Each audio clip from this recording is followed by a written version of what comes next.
Exeter stomping on the bleachers. Low snap. The kick is good. Great move after the catch. First down and more. Now Coleman showing you the speed. Breaks a tackle. Still up to 5 and in for the touchdown. Wow. He's gone. Gould showing you the speed. One man to beat. Yanico's going to break. He's going. Yanico inside the 5. Over the pylon. Touchdown. We got a game. Pinkerton. Going to throw on the run. Weimar pulls it in with one hand, and now he's in the end zone. Trying to shake off a man at the 15. He's at the 5, and he's into the end zone. Left Hindle, short pass, with big hit here at the line of scrimmage. Gino in motion, snap taken, Heating, going to throw down the seam. He's got Coleman in the end zone.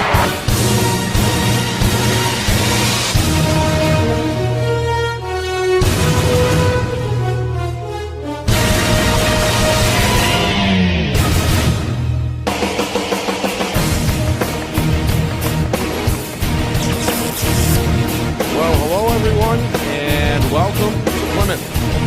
Nick and Astis, Steve deals with you. It's our Friday Night Lights in Hampshire game of the week between Souhegan Sabres and Plymouth Bobcats. It's all brought to you, of course, by Mules Insurance. A lot of buzz surrounding this Souhegan Sabres team. Under now 60-year head coach Robin Bobcat Sabres, undefeated through 4 games. Are seen by many as the front runner in Division II as they look to capture their second championship in the last 3 seasons. Meanwhile, up here in the North Country, Plymouth has basically been the standard when it comes to success over the last several decades. For a long time, it was under the legendary head coach Chuck Linehan, who may or may not join us later on in the broadcast. But over the last 9 seasons, Chris Sanborn has taken over and has had the team in the championship hunt year in and year out. A little different of a look this year, a younger Bobcat team in a lot of ways, but nonetheless 3-1 through 4 games and looking to defend their home field as maybe the underdog here this afternoon. Let's start with Plymouth first, Nick. Got some good information from Coach Austin that this is a program that, as you just said, is young. Their freshman and sophomore classes are large and they're big, and you could kind of see that coming in as they were jogging around the field. But when you're up here in Plymouth, Nick, and you're playing the Bobcats, and if you take it lightly, you never know what can happen. They've run a very close offense to Chuck Linehan's offense. It's worked for the Bobcats for years, and having Coach Sanborn on the other night on Gridiron, you could clearly see why this program has continued its success. And as far as Souhegan is concerned, Coach Bobcat's got this engine running here. They've got a whole crew, a whole cohort of athletes that just fly around the field. We got a chance on Thursday night Gridiron to talk to Coach Bobcat as well, and it is clear that the conditioning program and the way that they go about building stamina on the field is working for them. And Souhegan High School is a very big place to play football right now. And I think one of the things that's really interesting about them is the speed defensively, but also their ability to literally spread and shed in the true sense of the word when they're out there offensively. So obviously there's a favorite team here. No one's going to try to pretend there isn't, but we wanted to make sure that we came up here and put this game on the list because both of these programs are storied, and these matchups go back to Bellevue and Chuck Linehan decades, so the history is long. Right, and most recently, of course, 2 years ago in the big spot in the championship game that went Souhegan's way. You mentioned Coach Bellevue. He is here. Yep. As a spectator, just saw him shaking some hands along the visitor's sideline. Of course, he's a friend of ours and a friend of the program. A gorgeous afternoon here. Sun is out, and the temperature is supposed to hover around 60 degrees or so. Not bad for the 1st of October. It's amazing here today. Up here in the North Country. The field, true grass, in great shape as we get set for the top of the hour kickoff. Let's talk a little bit more about the personnel here, Steve, with these two teams. And again, nobody does that better than the two head coaches who spoke with us Thursday night on FNL Gridiron. That episode, of course, that broadcast is up on our archives on our YouTube channel, FNLNH Media. But Souhegan really centers around a sophomore quarterback named Romy Jane, who has really taken the team by storm. This guy plays way ahead. From my understanding, I have unfortunately not got a chance to see much of Souhegan's film. I was able to go on what they call PEMI TV up here, which covers the and see a little bit of the Bobcats. And I'm really looking forward, Nick, to see this young man. What you hear is the word that I can tell you is prolific, and he has a great deal of maturity. Coach Barquette talked about that the other night. Tremendous amount of maturity and decision making ahead of his years. All right, when we come back, we'll get things started. Coin toss, national anthem, opening kick. Plymouth and Souhegan set to battle here on a Saturday afternoon in week number 5. You are watching our Friday Night Lights New Hampshire Game of the Week. It's presented by Beals Insurance. Our broadcast today, as it always is brought to you by Beals Insurance Agency, with locations now in both Bedford and Londonderry. Whether you need home, auto, or business insurance, Beals Insurance will get you both the price and quality coverage that's right for you. Just call 603-471-9999 or visit BealsInsurance.com to request a free quote and start saving money today. Again, that's BealsInsurance.com. Hey, I'm Chad, the owner of New Hampshire iPhone Repair. We're New Hampshire's most trusted and affordable repair shop for your iPhone, iPad, iPod, and even Android needs. Don't worry, we're affordable, reliable, and we back our parts with a lifetime warranty. And do you know what the best part is? No, what? We can repair your phone while you wait. I know, that's why I'm here. Oh, I know, Mrs. Green. Here's your iPad, good as new. Bring your phone into New Hampshire iPhone Repair today. The New Hampshire Tomahawks promote the highest level of club lacrosse competition, not just in the state, but in the country. Looking to get recruited? Director Chris Cameron keeps an open dialogue with the nation's top college lacrosse coaches. Over 400 New Hampshire Tomahawks alumni have played at the college level, including the ACC, Big East, Big Ten, Ivy, NESCAC, NE10, and more. New Hampshire Tomahawks coaching staff has over 100 coaches, including current high school, varsity, and college coaches. The Tomahawks offer training for players of all ages, clinics, camps, and leagues, along with spring, summer, and fall elite teams. So play with the best. The New Hampshire Tomahawks, showcase and development for college lacrosse. Visit NewHampshireTomahawks.com and girls.nhtomahawks.com.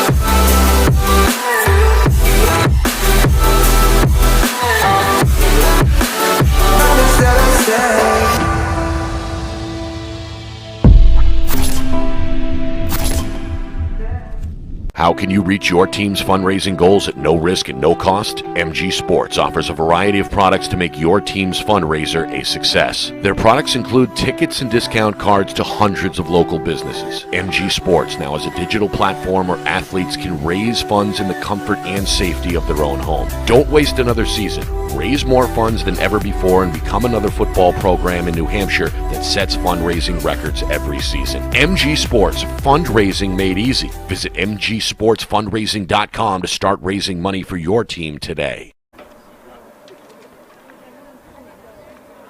All right, there's the coin toss.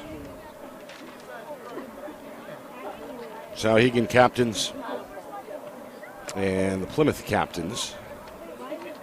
Bobcats are going to receive the opening kick. Souhegan won the coin toss but deferred to the second half. Nick Anastas, Steve Beals with you. It's our Friday Night Lights New Hampshire Game of the Week, and it's presented by Beals Insurance. A slow-growing crowd here. As you can see the backdrop, you got the hill leading up to the library. And a lot of spectators going to bring their own camping chairs and spread out on the open grass. Kind of a nice feel here up in Plymouth. All right, let's turn things over, Steve, to the national anthem.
like that rendition. Very nice. Good snare drum over there. Not a very large marching band, but very tight. Tight and up for the task here. Nice this rendition. Afternoon. A gorgeous afternoon, Steve. Couldn't ask for better. I got to tell you, Nick, what I'm looking out on is just, it's almost like a picture or something. It's we are literally, folks, right on top of the field. I don't think I've ever been in a football broadcasting venue, Nick, that can quite compare to as far as how close we are to the action.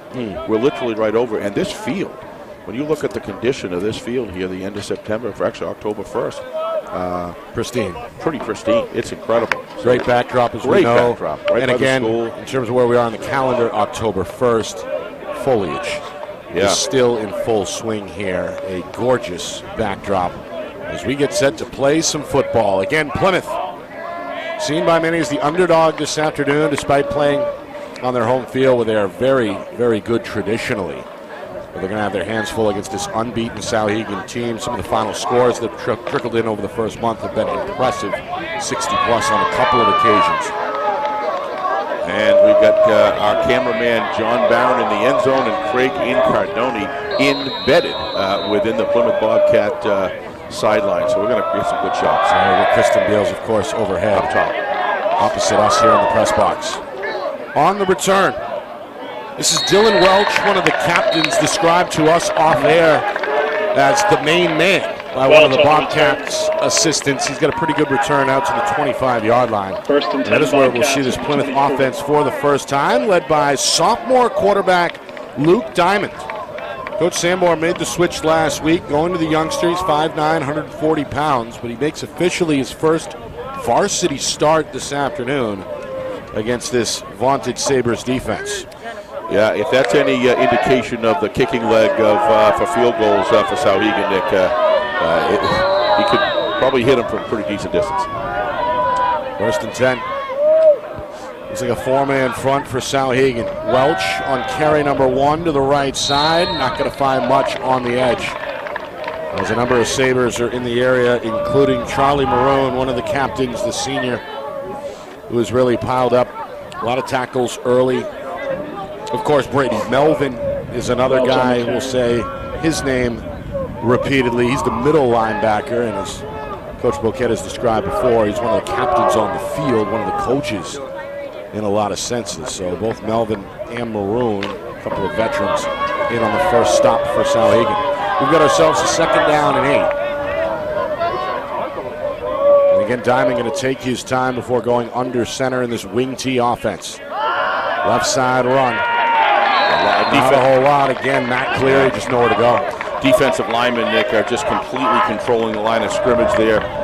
They just got their elbows straight out, separating the offensive linemen completely, and there's just no holes there, at least at this point. So, defensive end Finley Rodalunas doing a good job containing there for Souhegan. That forces a long 3rd down and 7.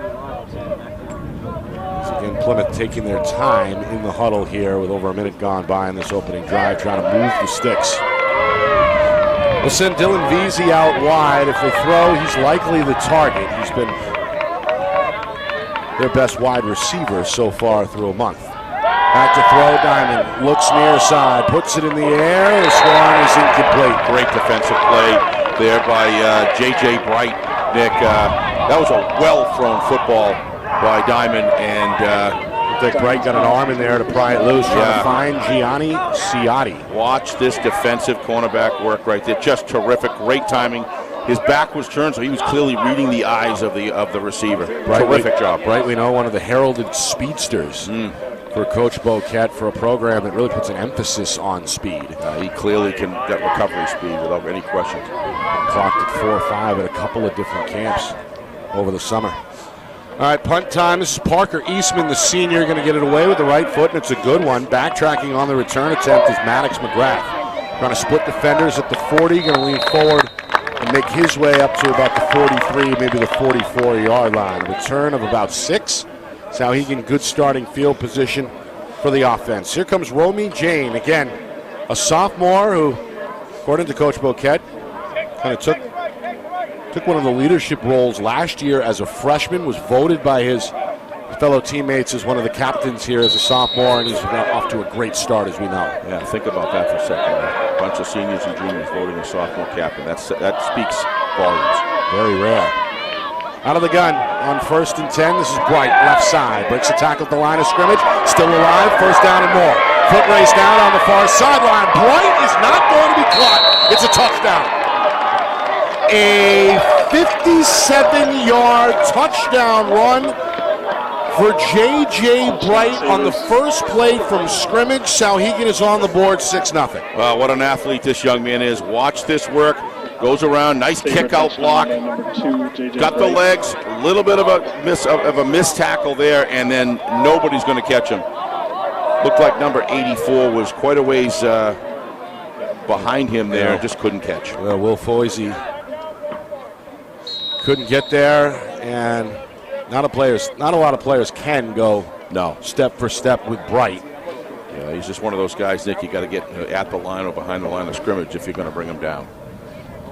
57-yard touchdown run. So 2 minutes into the game. So he's going to go for 2 here. Jane out of the gun. Throws it left side. One-handed catch attempt.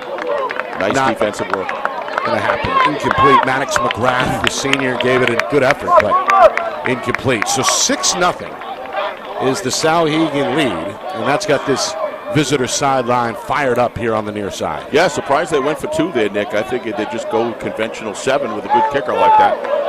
But Coach Paquette thinking of grabbing a couple points early. We'll see if that's going to be a trend throughout the game and try to pick up points or not. But nice play, just a well-defended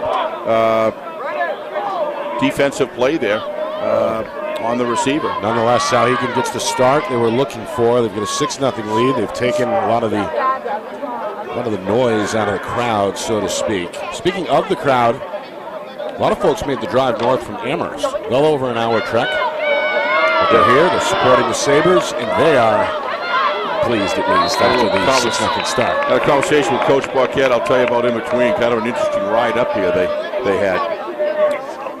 We'll get to that in a second. Here's the kick. Off the right foot again of Cole Manning. Return far side. This is Ciotti trying to find the sideline. Knocked out of bounds, close to the 25-yard line.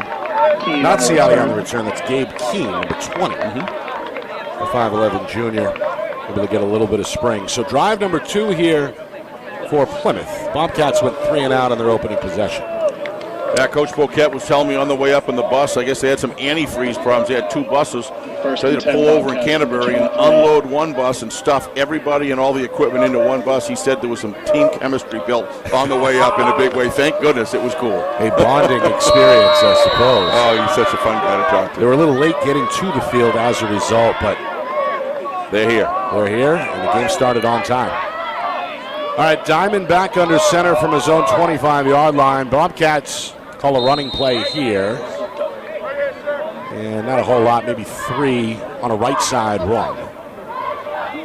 That's against Ciotti on the carry. A lot of good work teaching reading their keys here. They do a terrific job, they being Souhegan, Nick. The flow to the ball is just incredible. Excellent backside protection, holding true, and then they're sending 6-8 players right to the flow of the ball, and boy, do they get it done. The defense has been impressive all season, coming off a shutout last week. Yep, can see why. 61-0 win over 11. Diamond going to look both ways, go under center, put a man in motion, takes the snap, the give is to Welch, and he's got room, he's got a first down. Across the 35, and tackled at about the 36, maybe the 37-yard line. Again, it's Maroon on the tackle for Souhegan, but Welch finds some running room there, Steve, really for the first time, and that's the first down. I just don't know anybody. I've been watching this for years and years, Nick, with Plymouth, how quickly they get to the line. That is so difficult to defend. That's just taking advantage of the flow that Souhegan has going to the ball, and then they cut that ball back with a reverse pivot on the quarterback, and they just bolt through the hole, and they're in the back, deep into the secondary. 1st and 10. Again, a 4-man front for the Sabres. Ciotti on an east-west run. Ball on the turf. It's loose, and Souhegan scoops it up. Fumble recovered by the defensive end, Finley Rodalunas. He just pawed that ball, Nick. What a terrific job. Very heady play. He was trying to beat him around the corner, and it's just not going to happen, Nick. He's better off turning up into the field. Watch this play. Comes around. Should have turned up there. There's no way he's beating that guy outside, and he just clawed the ball. Did not have the ball on the outside shoulder, Nick. He had not made the exchange yet, and that's what happens when you don't do that. Bright forces to fumble, and now is in the backfield here as the tailback on 1st and 10. Jane going to tiptoe. The sophomore is going to fall down and is marked down back at the 38-yard line. A loss of about 6, as it looks like his feet betrayed him. Yeah, it doesn't look like there's any field conditions problem. I just think he just tried to pivot so hard, Nick.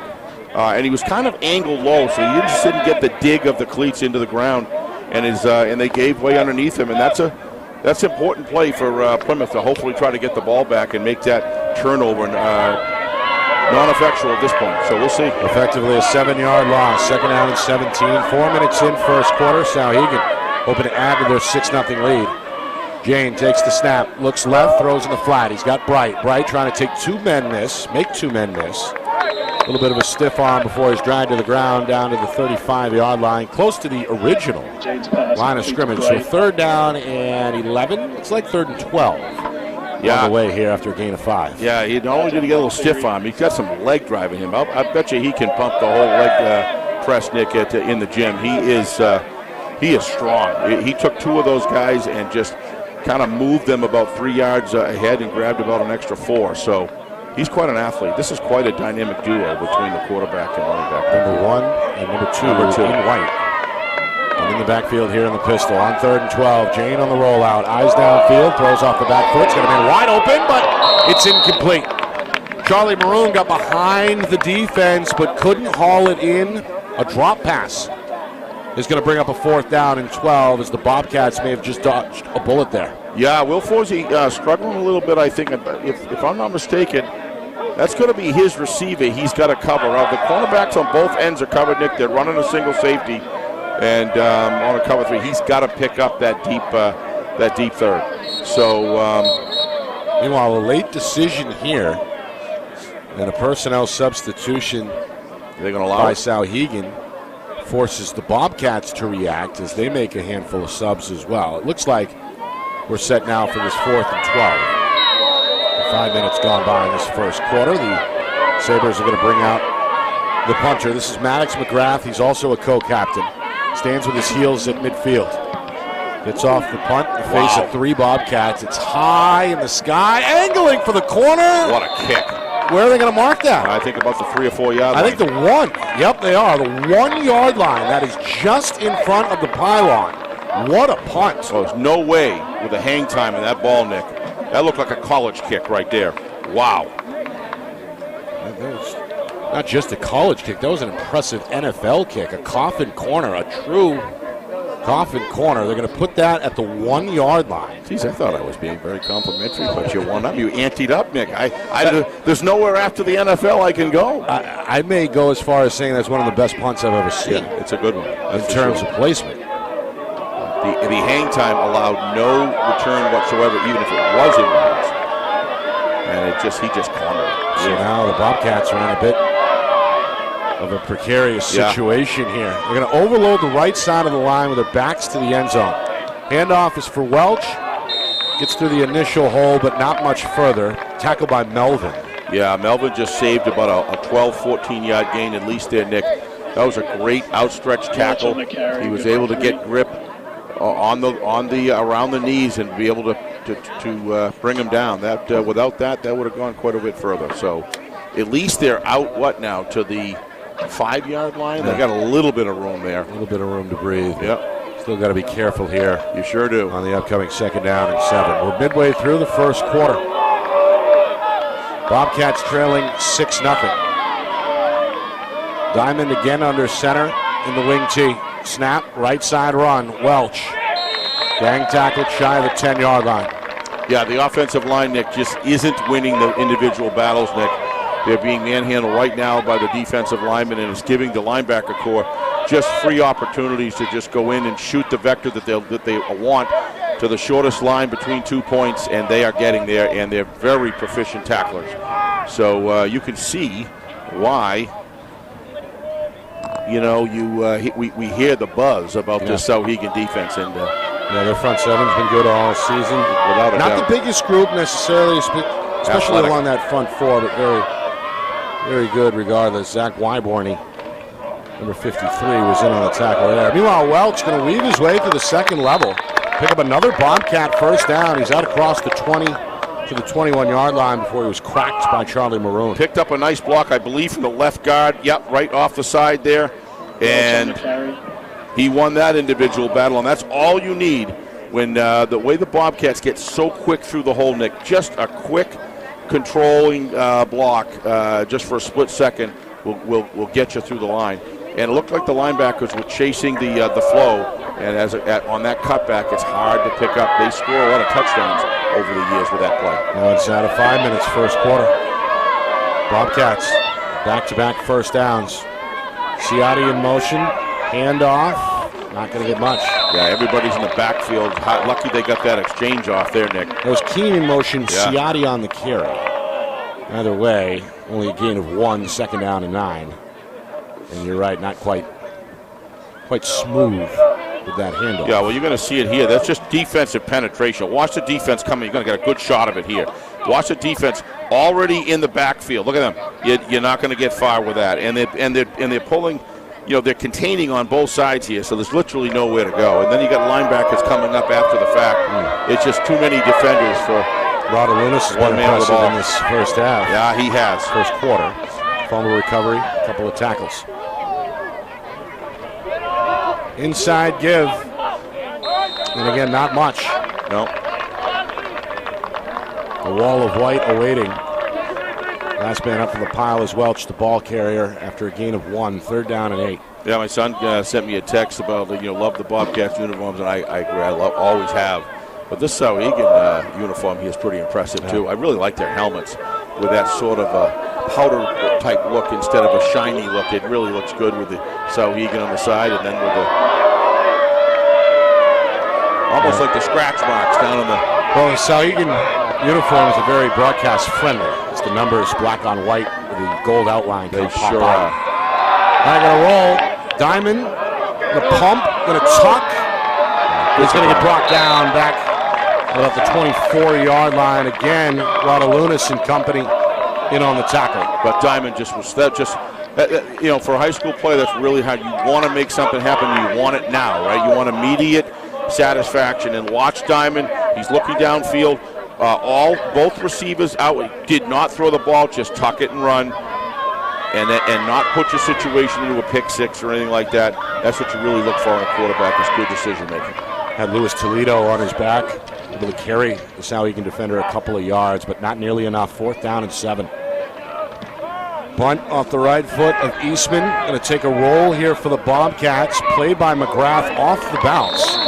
Crosses midfield and tumbles his way down about the 45-yard line. That's just playing good percentage football at the high school level.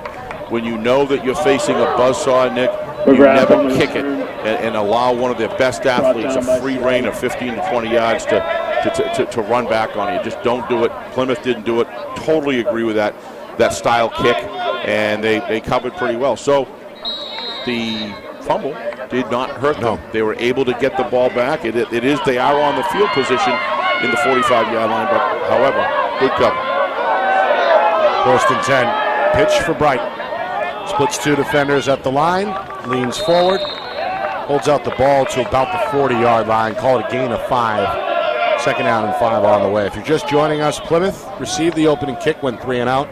Souhegan scored on their first play from scrimmage. A 57-yard touchdown run by J.J. Bright. 2-point conversion try failed.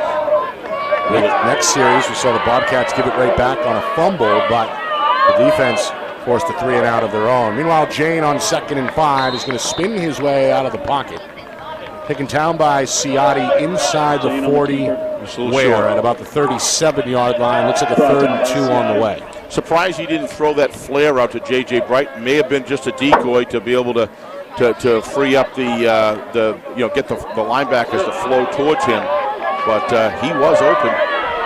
didn't look like he was covered either. Back to the air on third down. Completion. McGrath, far sideline. It is a first down. He gets to the 30. Enough to move the chains for Souhegan. People still trickling in here. Crowd's growing a little bit. Yep, again, a gorgeous afternoon. A little bit of a breeze here. And a lot of color. I would say you're right, Steve. There's more folks here now than there were definitely prior to kickoff. It's worth just sitting in a chair and watching. We got trips right here. Man in motion on 1st and 10. Jane out of the gun.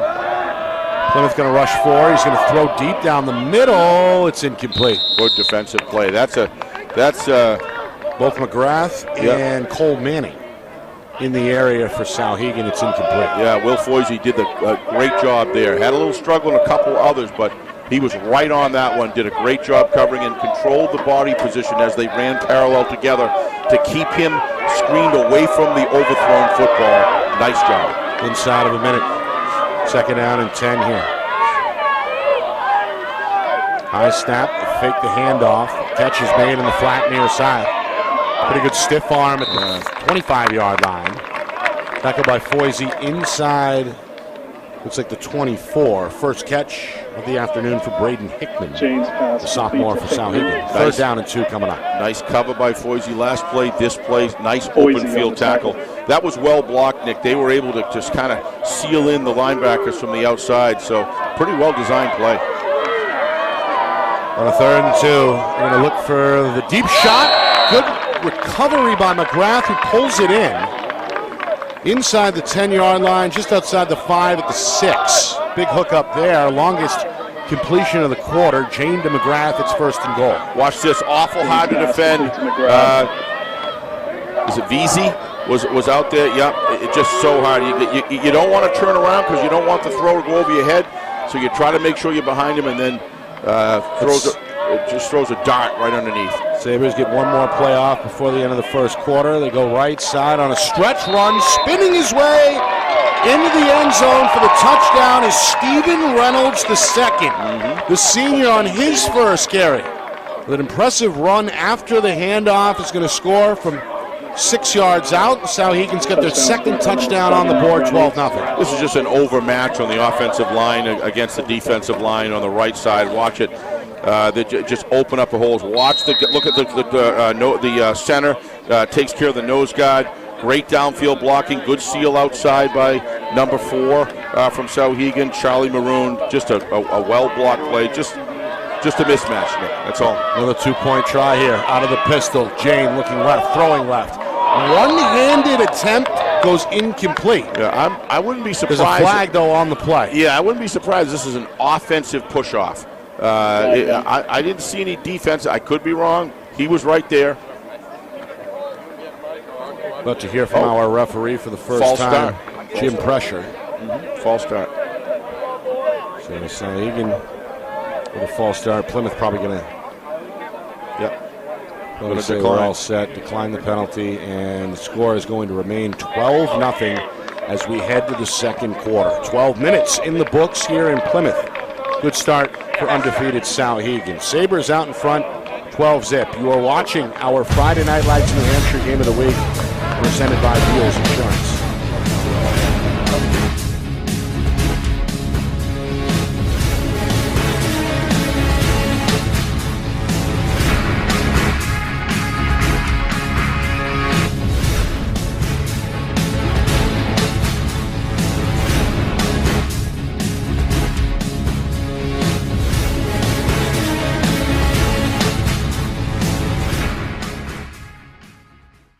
Our broadcast today, as it always is brought to you by Beals Insurance Agency, with locations now in both Bedford and Londonderry. Whether you need home, auto, or business insurance, Beals Insurance will get you both the price and quality coverage that's right for you. Just call 603-471-9999 or visit BealsInsurance.com to request a free quote and start saving money today. Again, that's BealsInsurance.com.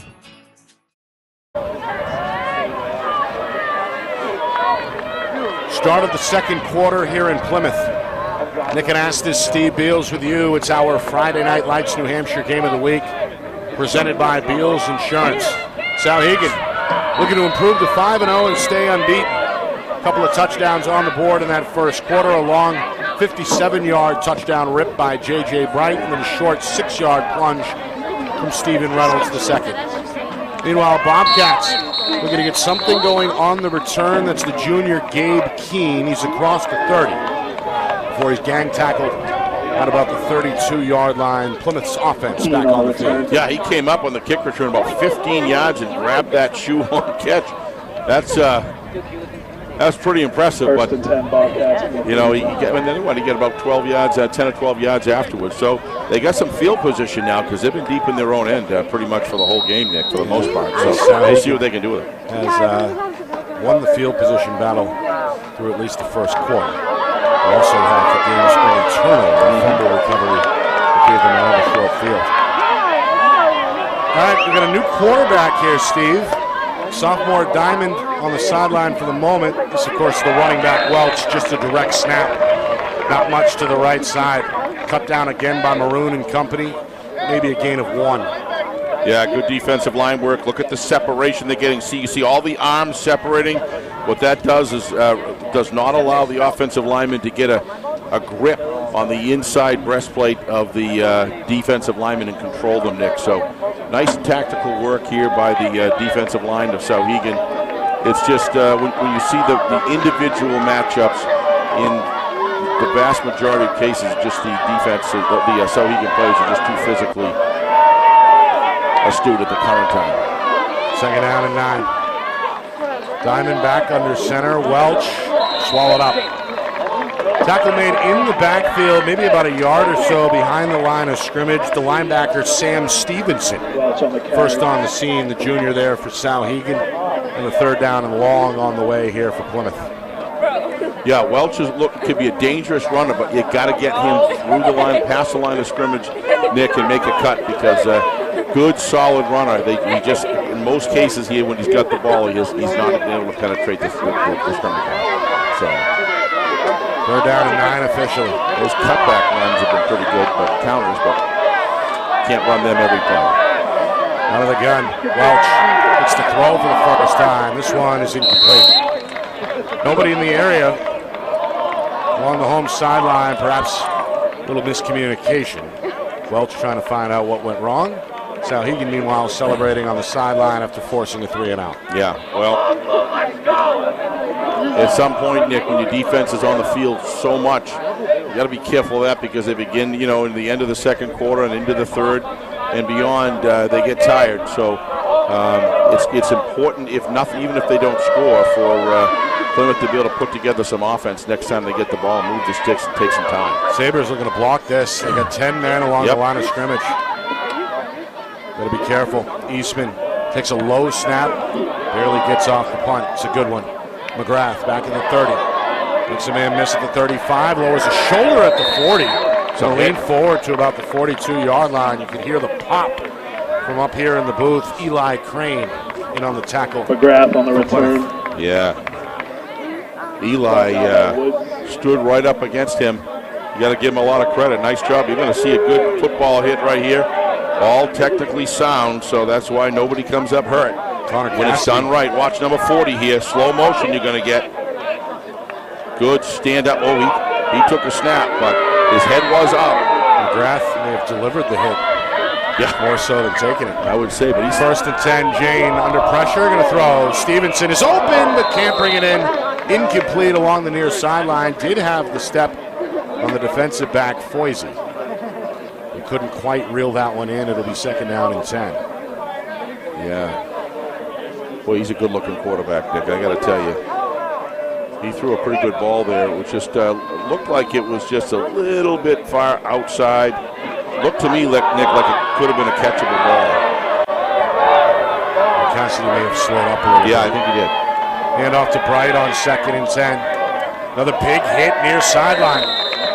When he spun out of bounds close to the first down marker. Tackle made by Matt Cleary, one of their better defensive players, but not before another Souhegan first down. Well, if you haven't seen it, folks, I can tell you here, sitting here walking down this field about 15, 20 feet away, the intensity of this game is heating up as far as the hitting is concerned. So, and Plymouth is not backing away. Give them a lot of credit. 2 minutes in, second quarter. Souhegan a 12-0 lead. Coach Bright. Right in the backfield. Whether now a flag is going to 2-minute fly, motion. they're going to whistle this dead. Yeah, false start. Be the second penalty of the game, second penalty against the Sabres. Yeah. Again, our referee is Jim Pressure, part of a 5-man crew up here in Plymouth this afternoon. Yeah, the officials look to me, Nick, they're in, I don't know if you've noticed, they're in the right places all the time. And that's a lot of what you ask for, is communication and proper placement. 3-man rush, Jane finds a man down the seam, complete to Cassidy, breaks the tackle, and he's going to go into the end zone for a touchdown. Boy, can he fire a ball. Jane to Cassidy from 50, 18-0, Souhegan. Wow. Can he ever fire a ball, Nick? That was a nice pattern. He got that ball there in a hurry. We'll take another look at this thing. You're going to see that the receiver was actually pretty well into his route. Nice job. Nice cut inside. Good jump and catch, and breaks a tackle. This is that's a nice battery right there of quarterback and receiver. You're going to see the kicker for the first time here, Joe Bernasconi. After the 2 previous touchdowns were followed by 2 two-point conversions. This kick is short and no good. So the score is going to remain 18-0. Souhegan is now 0 for 3. Yeah, on extra points. On extra points. Something they're going to want to work on, for sure. Well, they tried 2 similar plays, Nick, the first 2 in the end zone, and it just didn't connect. And some good defensive work here by the Bobcats, but that kick, I couldn't tell. Look at the timing was off. He just kind of hit the underside of the cone of the tip of the ball. Just didn't have any oomph to it. Look at that. Look at that mechanics. And throw, and then if Cassidy while we're sitting here waiting, if we could see that again, you want to see mechanics on a quarterback if it's possible. We'll get plenty of time here. If you want to see mechanics on a quarterback, if you could slow that down. I know I'm asking a lot. There we go. Watch the mechanics on this court. He is sets back, plants his feet, squares his shoulders up, nails the hammer. That is perfect work right there. You want to know how to throw the ball, that's how to do it. Yeah, the sophomore has been impressive for this high-powered offense early in the season. Kick from Bernasconi. He's going to back the return man up to the goal line. Gabe Keane going to run to his left. Looking to the sideline now. Turns the corner at the 20.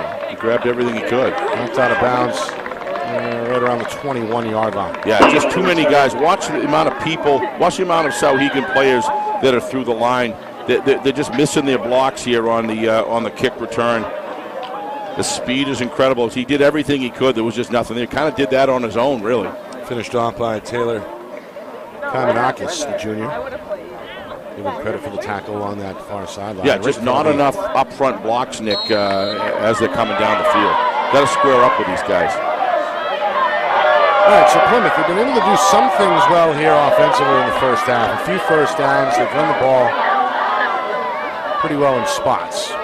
Trying to get something going. The quarterback design run here comes to the near side, and it's going to be tackled inbounds along the near sideline. Good hustle. Right around the line of scrimmage, maybe a yard, not much.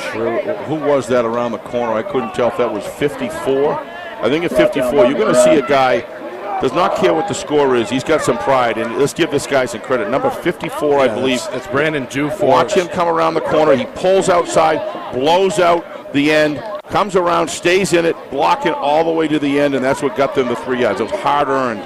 That's the sophomore guard, Emmett Nossaman. Yeah, that's the kind of players I look for, Nick. When you got a young team that's coming up, as Coach Sanborn aptly told us, that's the kind of things you want to see from your players, that no matter what the score of the game, I'm going to play at the top of my game no matter what. Let the score be the score. Of course, the Plymouth team with nice job. Not as many seniors as we're used to seeing. Big junior class. And the sophomores have contributed as well. Diamond's got it in. Catch here on the run. That's Ciani, a first down and then some. Spun down inside the 50-yard line, about the 47. Longest play from scrimmage so far for Plymouth. That's a well-thrown ball. Nice route. A little bit of a miss there on the Souhegan defense, and Plymouth was able to exploit it. Yeah, when you run a play action like that, that's what's going to happen. Nice pass. Watch this. Rolls out to his left. Fires a bullet. Gets himself set to get the velocity in the ball. Nice work. And gets them out of the hole in their own end, Nick. That's so important field position-wise. So let's see if Plymouth can put something together here and start playing a little bit downhill. They're not giving up, that's for sure. Trying to get to midfield. 4 minutes in, second quarter. Ball on the ground again. Yeah, they lost it. The snap was fumbled. Souhegan says they have it, and they do. Yeah, he's backing out too early, Nick. Game's second turnover goes to the Sabres. Yeah, I think you're going to see here, watch the replay, you're going to see the quarterback backs out a little bit early, and it's just tentative. You know that rush is coming. You're trying to buy time, but you got to watch. No? He did lift a little bit, but less than I thought originally. It was just, yeah, no, just did not connect. Sometimes that happens. No, he didn't really pull away as much as I originally thought when I first saw it. So it's a tough giveaway there. Sabres able to pounce on it. They get the ball back, an 18-0 lead on the board. And another drive starting here in Bobcat territory, the third time that's happened in this first half. Bright's going to rumble forward, down inside the 45 to about the 44. Not a whole lot there, maybe a couple, second down and 8. Well, linebackers are starting to key a little bit, Nick, on Bright. They're giving up some resources in order to slow him down. So we'll see if the Souhegan Sabres respond in kind with looking for another option, because at least so far they're paying Bright a lot of attention, as they should. Second down and 9. Back to the air. Jane has to try to escape the pocket and get back to the line of scrimmage. Tackled there by Caden Sanborn. We know about him, the coach's son, one of the captains. Yep. And an all-state inside linebacker a year ago. Wearing a different number today than we're used to seeing. 64, right? 64 as opposed to number 14. What's another 50 points? All right. Wildcat trying to get a stop here, get the defense off the field. Third down and 9, Souhegan. Goes far side. Manning on a wide receiver screen. He's going to go all the way into the end zone for another touchdown. Yeah, just give the boys upstairs an accolade for that, Nick. That's just a terrific play call. I was watching Plymouth expend more resources to J.J. Bright and trying to hurry up the quarterback. They do what they need to do to try to match up, and what does the Souhegan Sabres do? Call a screen pass, which is the perfect play. Look at that. Nobody there. They get the one block they need from number 7, Stephen Reynolds, the second, and that's just excellent response to the Plymouth response. Souhegan responds with a play in kind that's going to beat it, and goes all the way to pay dirt. 24-0. Bernasconi, another extra point try for the right-footed kicker, and this one is good. Right through the uprights. So they add 7. It's now 25-0 midway through this second quarter. But Nick, play calling is an art. You got to be looking for what the defense is doing and respond to it. It was very clear that there was more resources given, as I just said, from Coach Sanborn's squad to the running game, and also trying to pressure as soon as there's a drop back, just release the hound, so to speak, and go after the Souhegan quarterback. And it just you couldn't have asked for a perfect time to call a screen. And all you need is just that one block on the cornerback, which they got, and there's nobody left. So I don't blame Plymouth for doing what they had to do. It's just give Souhegan credit for responding in time. Just good football. Jane, a couple of touchdown passes in this second quarter, one from 50 yards. And then a moment ago, another from 45 yards out. With some Yellow Jackets visiting us in here.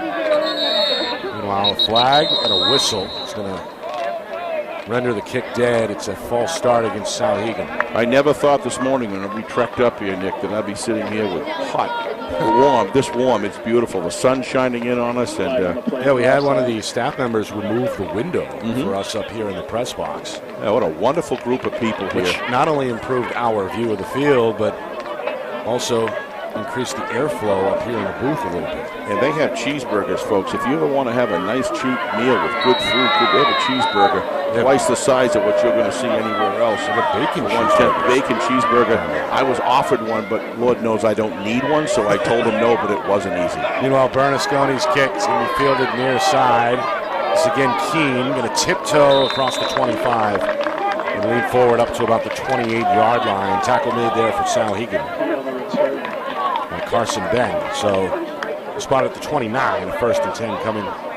Bobcats trying to get something going here late in the second quarter.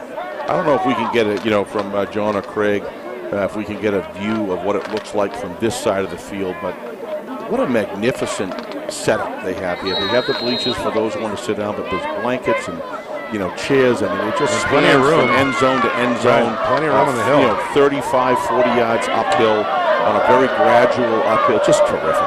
What a place to play football.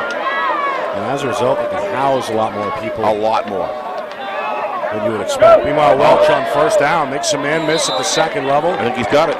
He's drilled down close to the 1st down marker. McGrath makes the tackle out of the secondary, but not before the Bobcats pick up 11 yards in the 1st down.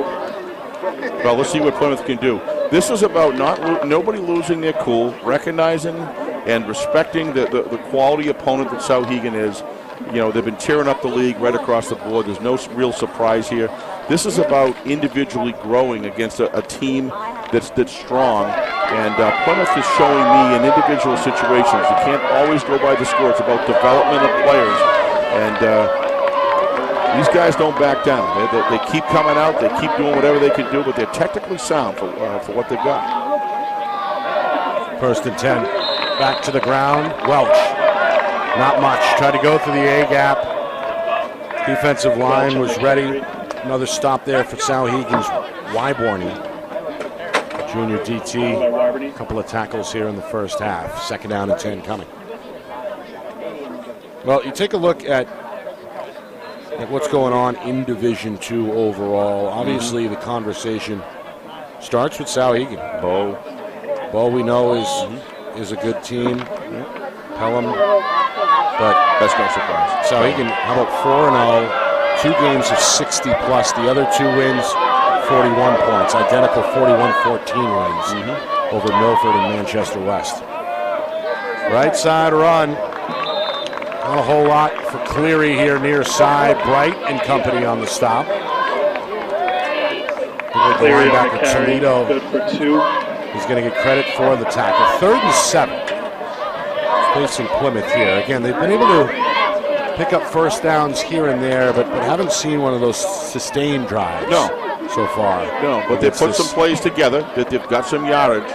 But don't underestimate the turnovers here. That turnover just cost them 7. So, I mean, those are things you definitely got to clean up. Those are the things you don't like what you see.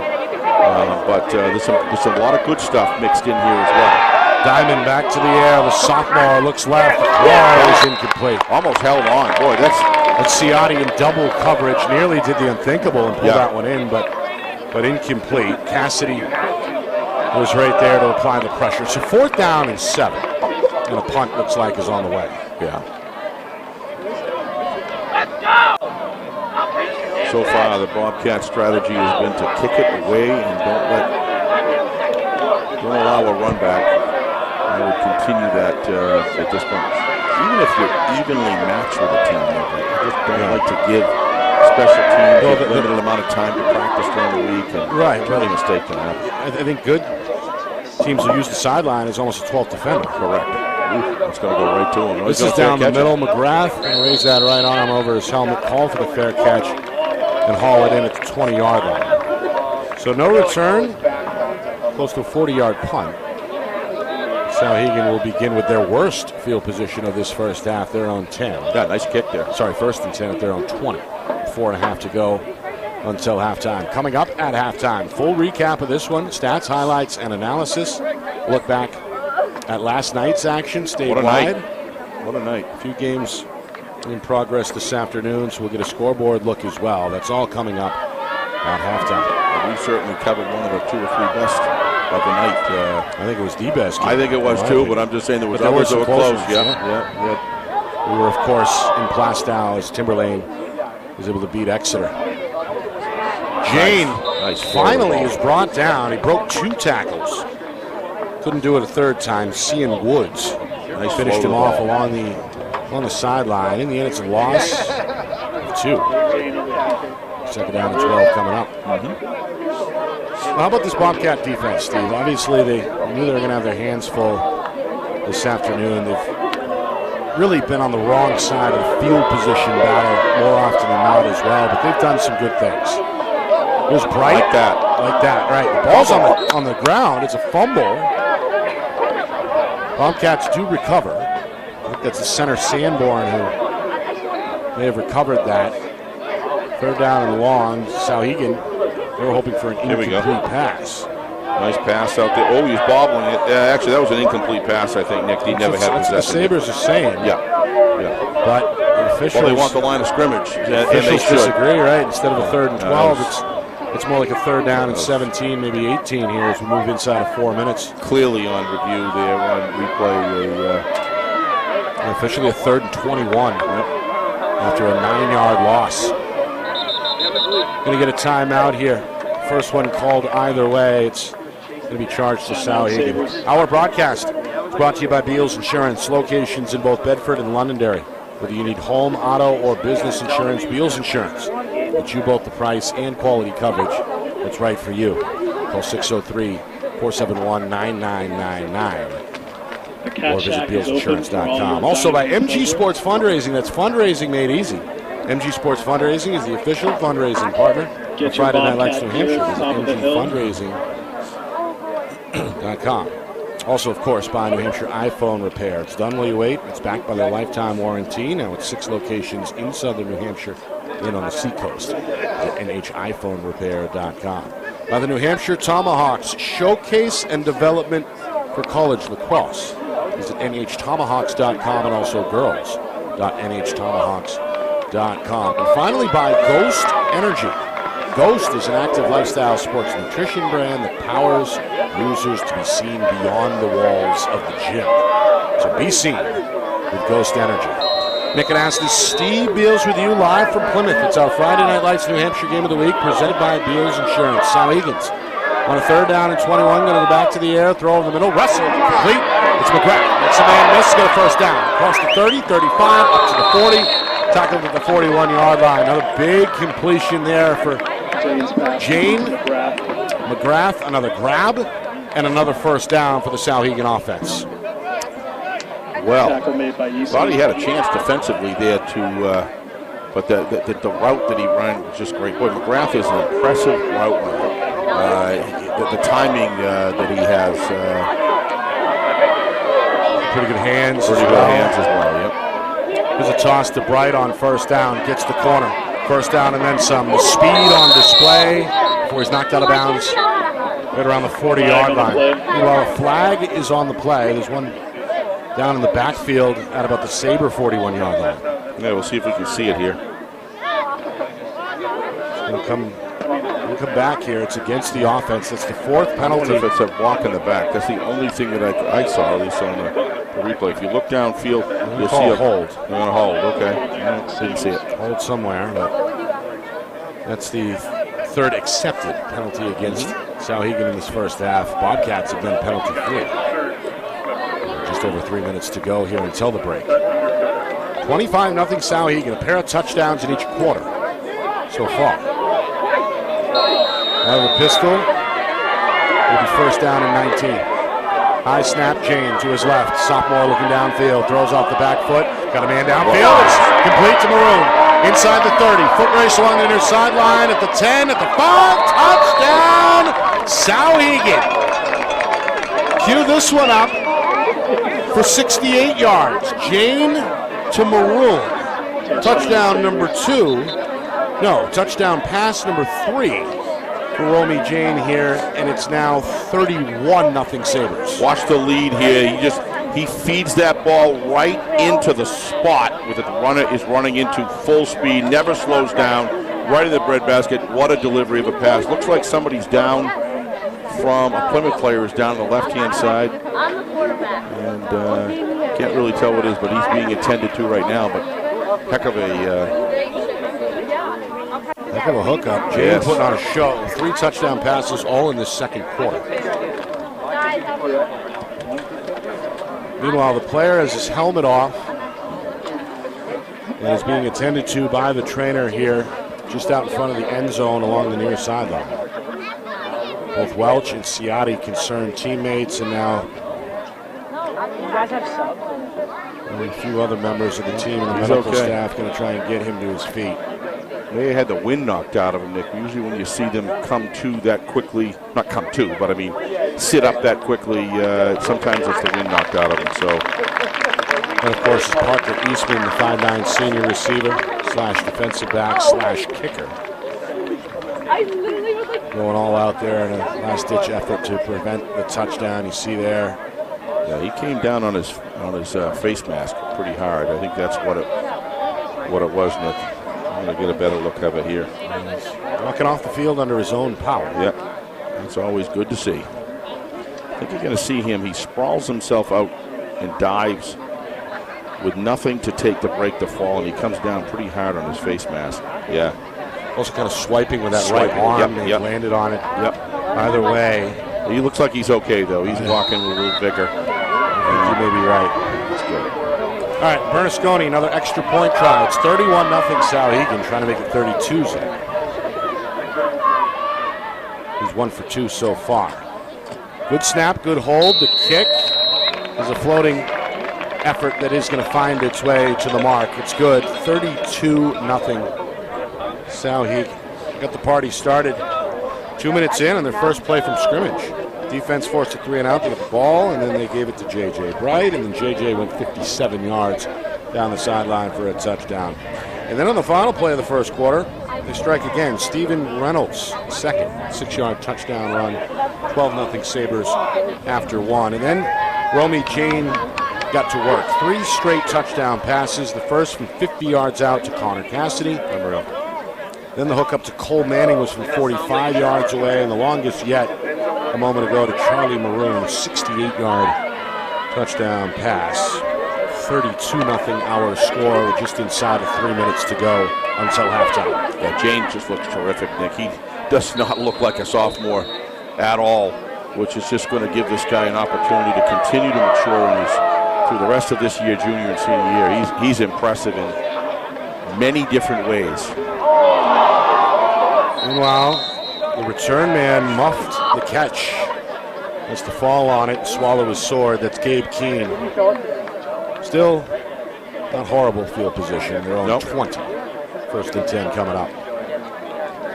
Yeah, they're just outmatched in too many positions, Nick, on the field today. I see a lot of effort with some key players.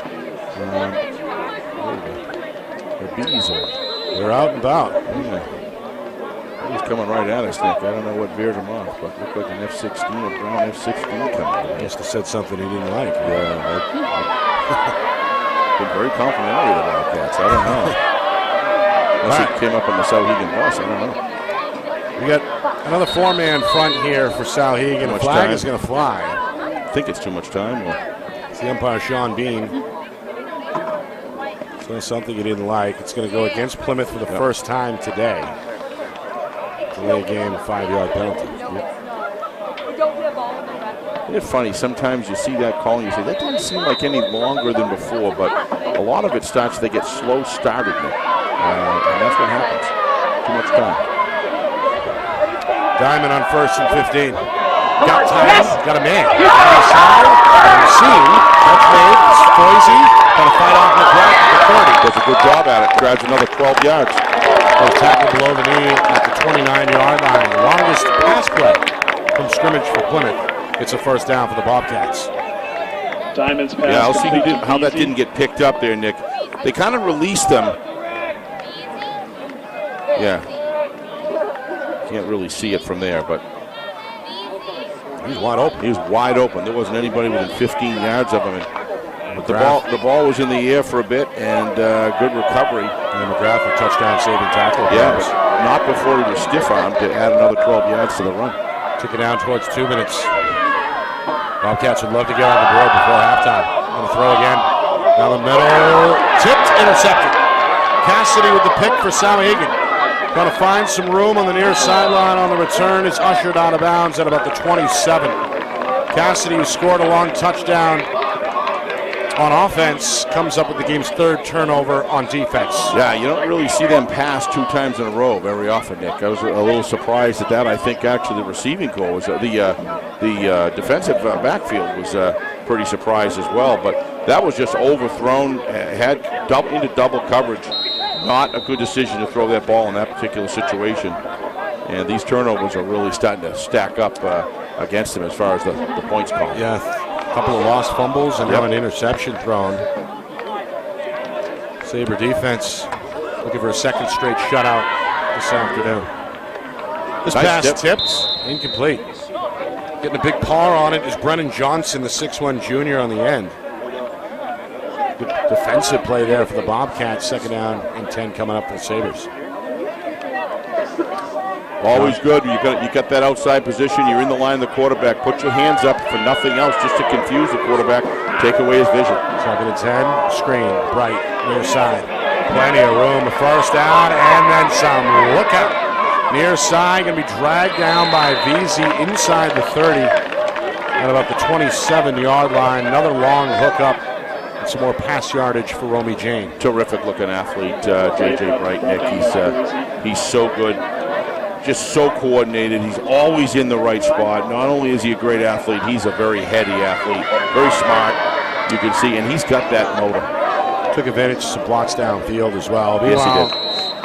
This is Maroon back to work. He'll be spun down near the 20-yard line. Solid gain of 6, maybe 7 yards. Final 90 seconds here, second quarter. Souhegan looking to jumpstart things with the running clock, perhaps, if they can take a 35 or better point lead. Jane will give himself still inbounds, comes back near side, trying to zigzag his way towards the goal line. Little surprised he didn't continue going to the left corner, Nick. He decided to cut upfield. I thought he had him beat, but he must have thought otherwise. I thought he had some open space there to finish this into the end zone. Not sure how close he was to that far sideline, but well, either way, it looks like he made the right decision coming back middle. Looks like right there to me. He decided to turn in. I thought he had... tackled again by VZ. Yeah. Meanwhile, they go to Jane on the keeper, and he's in for the touchdown. Romy Jane. 3 touchdown passes in the second quarter. Why not add one more on the ground as well? The touchdown comes just inside of the final minute of the second quarter. And this game has now been blown wide open. Yeah. 38-0 Souhegan. We're going to get a running clock, Nick, the second half. Unless this changes soon. 2-yard touchdown run. This offense can put up some points. You just can't turn it over to him. Bernasconi's kick up. And good. That's his 3rd straight successful extra point. Extra point is good. 39-0. Well, long-time Souhegan head coach, former Souhegan head coach now, Mike Bellevue, of course, brought a lot of hardware to the school, several championships, and since he stepped away from the head coaching job, has come back as a coordinator. And in fact, was upstairs in the booth 2 years ago on that 2020 championship run. But he texted me, Steve, over the summer and said, Romy Jane is a kid you are going to have to pay attention to. And boy, oh boy, is he right, as the sophomore is really starting to smash some numbers here this season. But when you've got Romy Jane, then you've got J.J. Bright to hand the ball off to. That's a dynamic duo, Nick. And he's got, don't really see a lot of tight end work here, but their receivers are outstanding. They run excellent routes. And Romy Jane can deliver in every facet of the offensive repertoire a quarterback needs to have.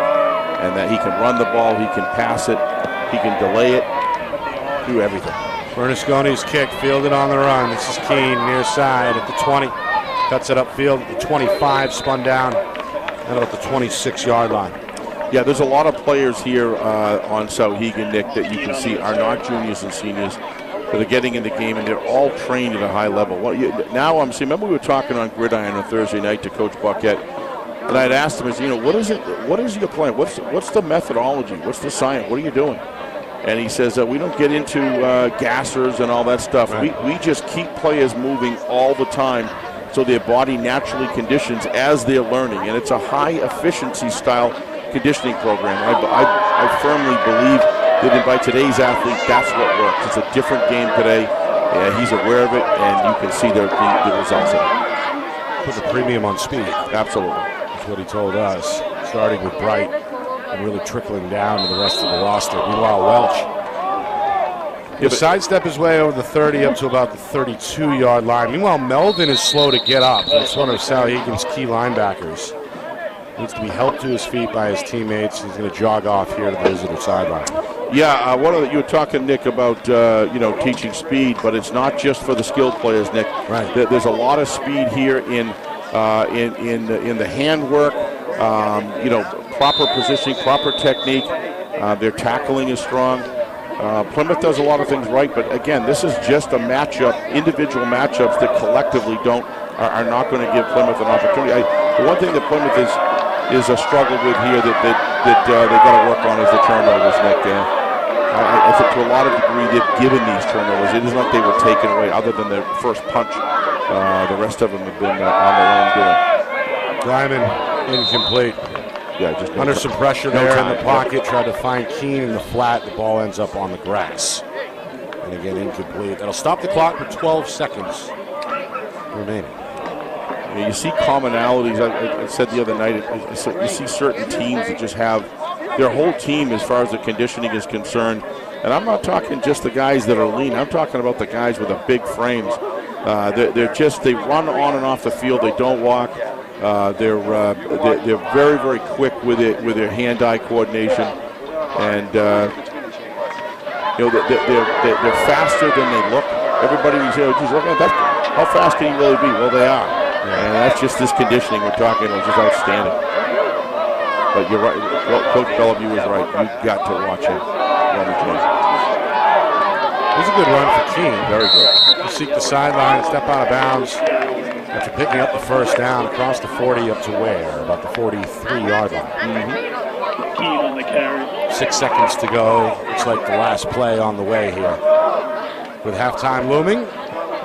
Coming up at the break, of course, we'll step aside, get a little bit of the band to you on the field as they'll perform, I believe, at halftime. And then, of course, a full recap of the first half, a look at the out-of-town scoreboard, all that coming up at halftime. A big first half for the visiting Souhegan Sabres, who look like they're on their way to 5-0. All right, one more play. Diamond going to line up in the shotgun with Keene to his right, two receivers to the near side right. Takes a high snap against a four-man rush. Look out, got to get rid of it. It's incomplete. Got drilled from behind as Braden Hickman came unabated to the quarterback's blind side. Kind of split the two receivers. I think 54 was designed for a block, Nick, as a blocker, but he was Emmett Nozeman. But under so much pressure, he just couldn't, the timing, get a good. I don't think was there because he had to get rid of it early. Lucky to get rid of it, in fact. Yep. Before Brightman hit him from behind. Meanwhile, they're going to send. The officials are going to tell Willem Aston to head to the sideline. The defensive lineman, I think, maybe bleeding. So Souhegan has to throw a player into the fire. Now ready to go for this final play of the first half. 2 seconds on the clock. Hand near side for Keene. Trying to find the sideline. Going to slow down and then get drilled. Yep. And that's going to do it. The Souhegan Sabres flexing their muscles at halftime. 39-0 for this undefeated Division II powerhouse. They've looked good and explosive. 27-point second quarter.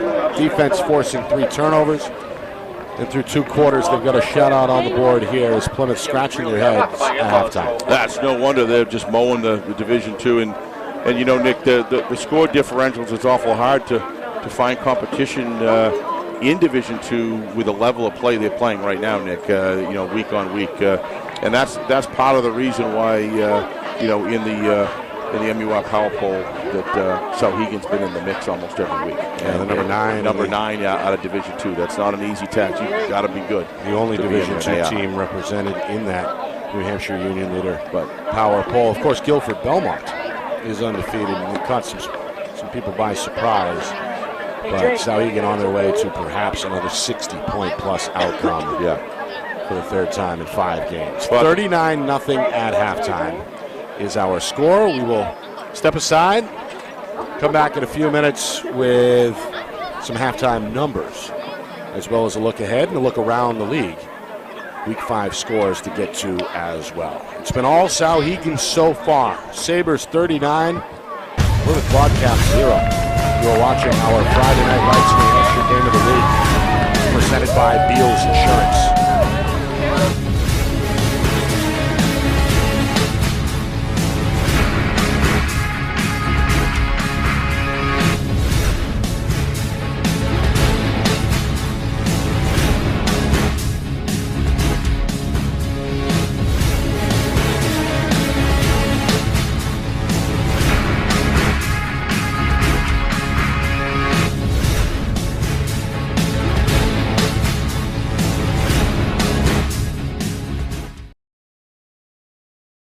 Our broadcast today, as it always is brought to you by Beals Insurance Agency, with locations now in both Bedford and Londonderry. Whether you need home, auto, or business insurance, Beals Insurance will get you both the price and quality coverage that's right for you. Just call 603-471-9999 or visit BealsInsurance.com to request a free quote and start saving money today. Again, that's BealsInsurance.com. Hey, I'm Chad, the owner of New Hampshire iPhone Repair. We're New Hampshire's most trusted and affordable repair shop for your iPhone, iPad, iPod, and even Android needs. Don't worry, we're affordable, reliable, and we back our parts with a lifetime warranty. And you know what the best part is? No, what? We can repair your phone while you wait. I know, that's why I'm here. Oh, I know, Mrs. Green. Here's your iPad, good as new. Bring your phone into New Hampshire iPhone Repair today. The New Hampshire Tomahawks promote the highest level of club lacrosse competition, not just in the state, but in the country. Looking to get recruited? Director Chris Cameron keeps an open dialogue with the nation's top college lacrosse coaches. Over 400 New Hampshire Tomahawks alumni have played at the college level, including the ACC, Big East, Big Ten, Ivy, NESCAC, NE10, and more. New Hampshire Tomahawks coaching staff has over 100 coaches, including current high school, varsity, and college coaches. The Tomahawks offer training for players of all ages, clinics, camps, and leagues, along with spring, summer, and fall elite teams. So play with the best. The New Hampshire Tomahawks, showcase and development for college lacrosse. Visit NewHampshireTomahawks.com and girls.nhtomahawks.com.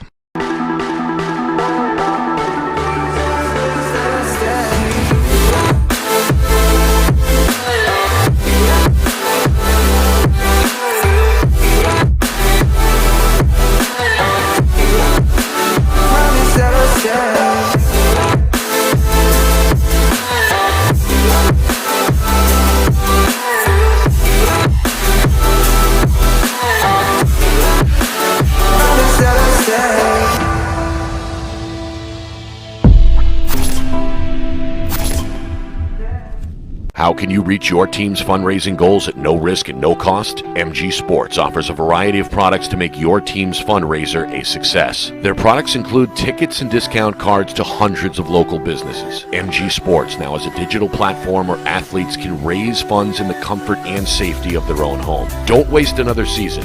Raise more funds than ever before and become another football program in New Hampshire that sets fundraising records every season. MG Sports, fundraising made easy. Visit mgsportsfundraising.com to start raising money for your team today.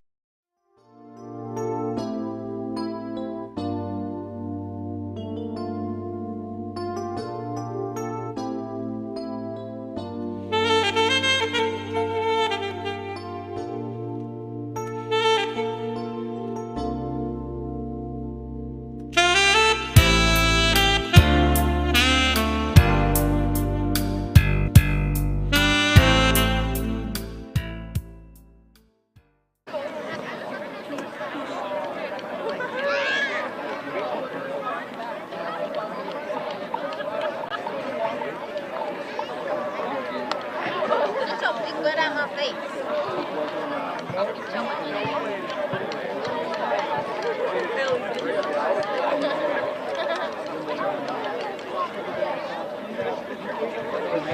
That was really tempting to do a third time.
You could shoot things out.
Halftime here in Plymouth.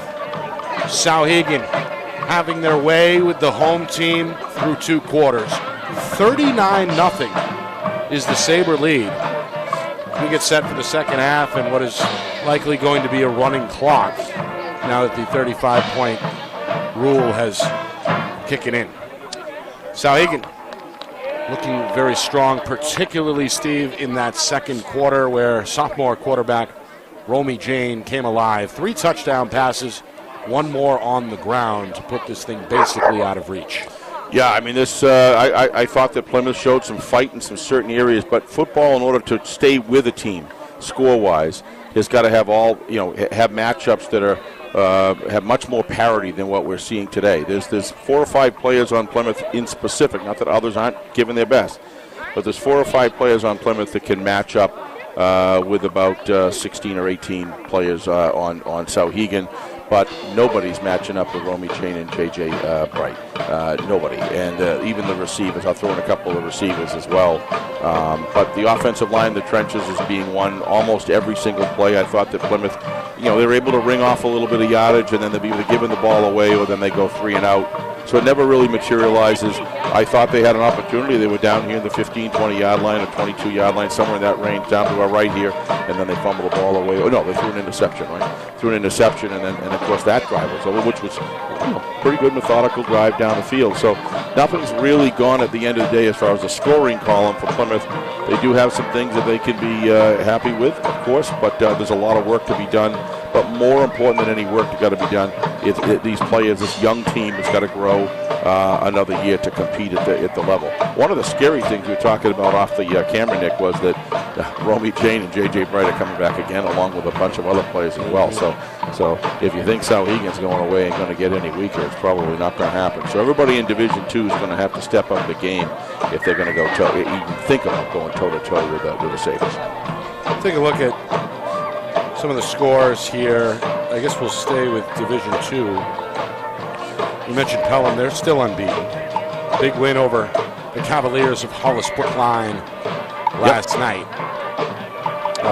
week, 51-6. They're playing today at Hillsborough, Deering, Hopkinton, and are favored to win there. I don't know, Milford, they responded last night with a win, ending a 3-game win streak in blowout fashion at Manchester West, 51-21. Blue Knights slipped to 1-4 with that loss. Lebanon, they're still winless at 0-5. John Stark, they got their first win last night at Hollis Brookline, 42-12. The Cavs are 1-4. Hanover out west, making some noise again. Back-to-back weeks with 50-plus on the board, 59-zip against a struggling Lebanon Raider team. So Hanover's 5-0. Pelham maybe 5-0 by the end of the day. And of course, Souhegan here at Plymouth looks like they're on their way to their 5th win. Bow 3-1, taking on Merrimack Valley this afternoon. That game underway at 2 o'clock. Falcons, of course, beat Plymouth earlier this season, back in week 2, by a score of 28-18. Then there's Guilford Belmont making a lot of noise. Yep. They had a rivalry game last night on the road at Laconia.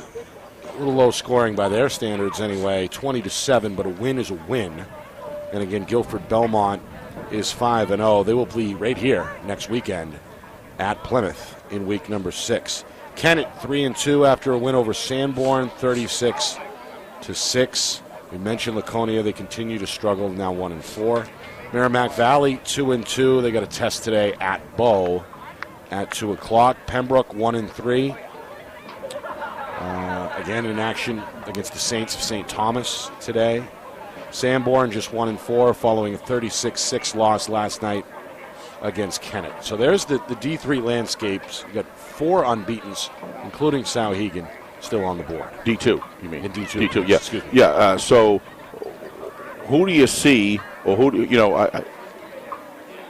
in that group you think can stand up with this quarter? I don't know at this point, because they're not the Souhegan offensive core skill player unit, as well as their offensive line, is certainly, they're not just good, they're prolific. And prolific meaning that they just demonstrate on the field a high level that I'm not seeing any other team right now, Nick, that could keep up with it.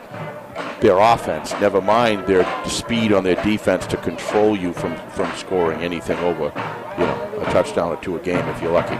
So they're the front runner, I'd say. They for are. a reason. You got it, and they are, and they just do a lot of things right.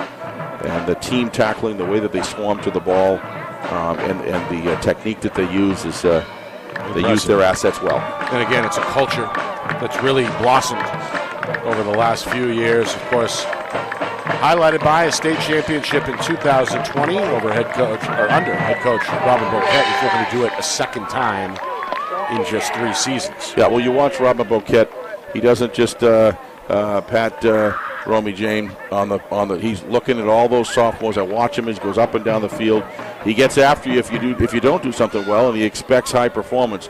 But he's out there with his players, building relationship, talking to them all the time, staying connected. You could see even when we interview him, he's a very energetic, would be the word. Very positive, very energetic. Gets his point across. Yep. Ask him a straight question, he's going to give you a straight answer type guy. And that's what players, young men like. That's what they're looking for. They want you to be direct, but they want to know you have their back. And he demonstrates that on the field. And he's the working together with the staff. All the staff you can see has specific assignments. You look across at Coach Sanborn. You give this guy, Coach Sanborn, a little bit of time to develop this young group of guys, and you're going to see the same sort of thing there. Plymouth's not going to go anywhere. Plymouth's not on a downhill ride. They're just in that interim between, coming off some very solid teams. We saw them in the championship at UNH. They did very well, and they'll be back again, of course. More often than not, they are. Whether it's for a long time under head coach Chuck Linehan or over the better part of the last decade under Coach Sanborn. There's a lot of baptisms by fire going on this afternoon specifically with Plymouth. Sometimes, especially when you're a young player, you got to go through these kind of beatdowns to really appreciate the success that may come down the road later. Nick, excellent point. I mean, you look at that, Nick, and you say, talk to the sophomores. Well, you'll have your revenge on Plymouth, but you're going to have your revenge, chances are, with Romy Jane being the quarterback in your senior year as well.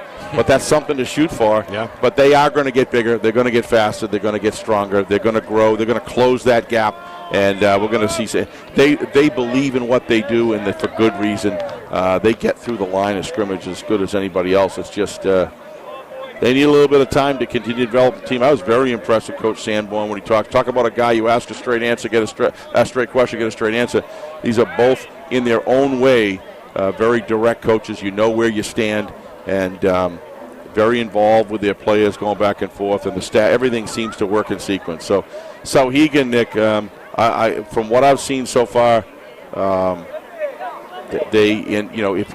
if you look at it from a rating standpoint of where they stand with some Division I teams, very clearly deserve to be where they're at. This is a high-powered program in all 3 phases of the game. Their kickers dynamite. They cover well. I mean, you just said you saw one of the best kicks you've ever seen in high school football. That punt, for sure. That punt. I mean, they do a lot of things well. Coffin corner kick that we saw back in the first quarter that pinned Plymouth back at the 1-yard line.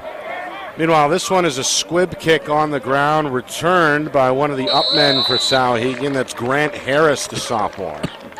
He'll make his way across the 35-yard line to about the 37, maybe the 38.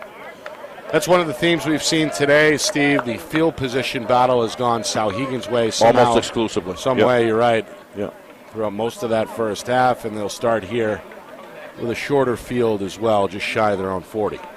Yep. Yeah, it's just gone the other way, and the one time that Plymouth really penetrated the Souhegan end, they lost possession. Jane still in at quarterback, Bright still in at running back, and still tearing off first down runs. Down the near sideline, still on his feet inside the Bobcat 35. Wrestled down inbounds at about the 33-yard line. Another long run for J.J. Bright. The junior started the scoring with a 57-yard touchdown run 2 minutes into the ball game, and Souhegan really has not looked back since. No. And a running clock is designed for these sort of games, Nick, where you score 39 points in the first half. There's no need to carry this thing out. Just everybody get their reps in, run the clock, and kind of end the game and move on. And both of these teams have film that they can dissect for their own benefit. So, and then move on to next week. Jane, short pass, near side. Completion, it's Hickman. Hickman spun down by Ciotti. Trying to seek the 20-yard line, very close to the first down marker. And yes, sir, they needed 10, they get 11 to move the sticks. Well-designed play. Reminder, Steve, I don't need to remind you, but the audience, we're back on the air Thursday night at 6 for FNL Gridiron, presented by Beals Insurance. It's a weekly preview show that really dives into the weeds with head coaches, media members, sometimes a player. We get after it every week during football season, live on Friday Night Lights, New Hampshire, Thursdays, 6 o'clock Eastern. Yeah, we had Tom King on last night. He's going to be going to another game that's probably, if conventional wisdom has it, is going to be a pretty lopsided game as well today. Tom King, of course, of the Nashua Telegraph. Who informed us he's not the senior writer. No. He wanted to point that out. That's too much responsibility for him. Yeah. Well, it gets in the way of the time at the compound. That's right. Although he does have an iron grip on the sports department, unofficially or not, over there. And without for talking the last 30 years. Without talking too early, it is likely that we've got one heck of a game. We won't mention what it is, but we've got a heck of a game. Yeah. Potentially next week. Coming Could up. be a very good weekend. I think those in the know for some FNLNH. know. Yeah. For Where FNLNH. we'll make that official probably on Monday. Well, Tom said it best. The second half of the season, you're going to see the power matchups. Yeah, we saw one last night with Timberlane and Exeter squaring off. The Owls in a thriller, able to win it. Meanwhile, up the middle, J.J. Bright is in the end zone for another long touchdown run. This one from 25 yards out.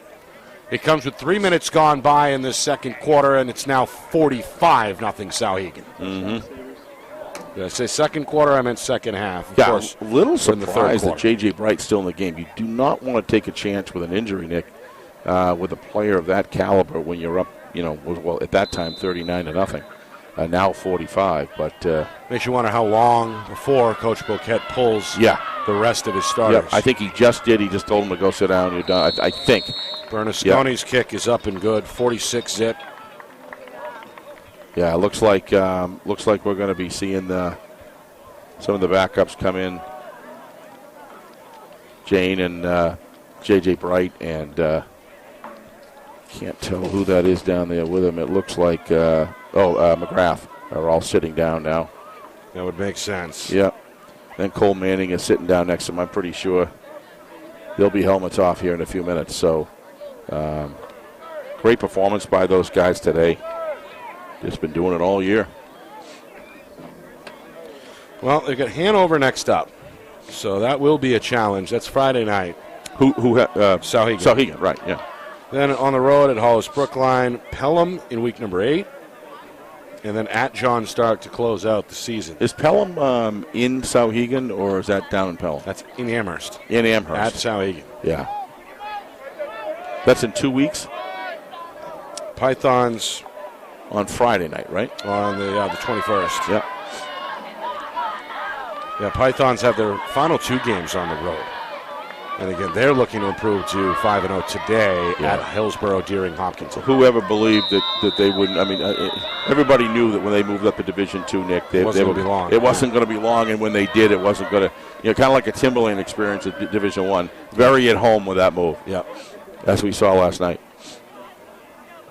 This is a sidewinder kick. It's going to take a bounce inside the 5-yard line. Trying to fight his way back to the 10 is Veazey. Yeah, so gets hit by 2 different Sabres at about the 12-yard line.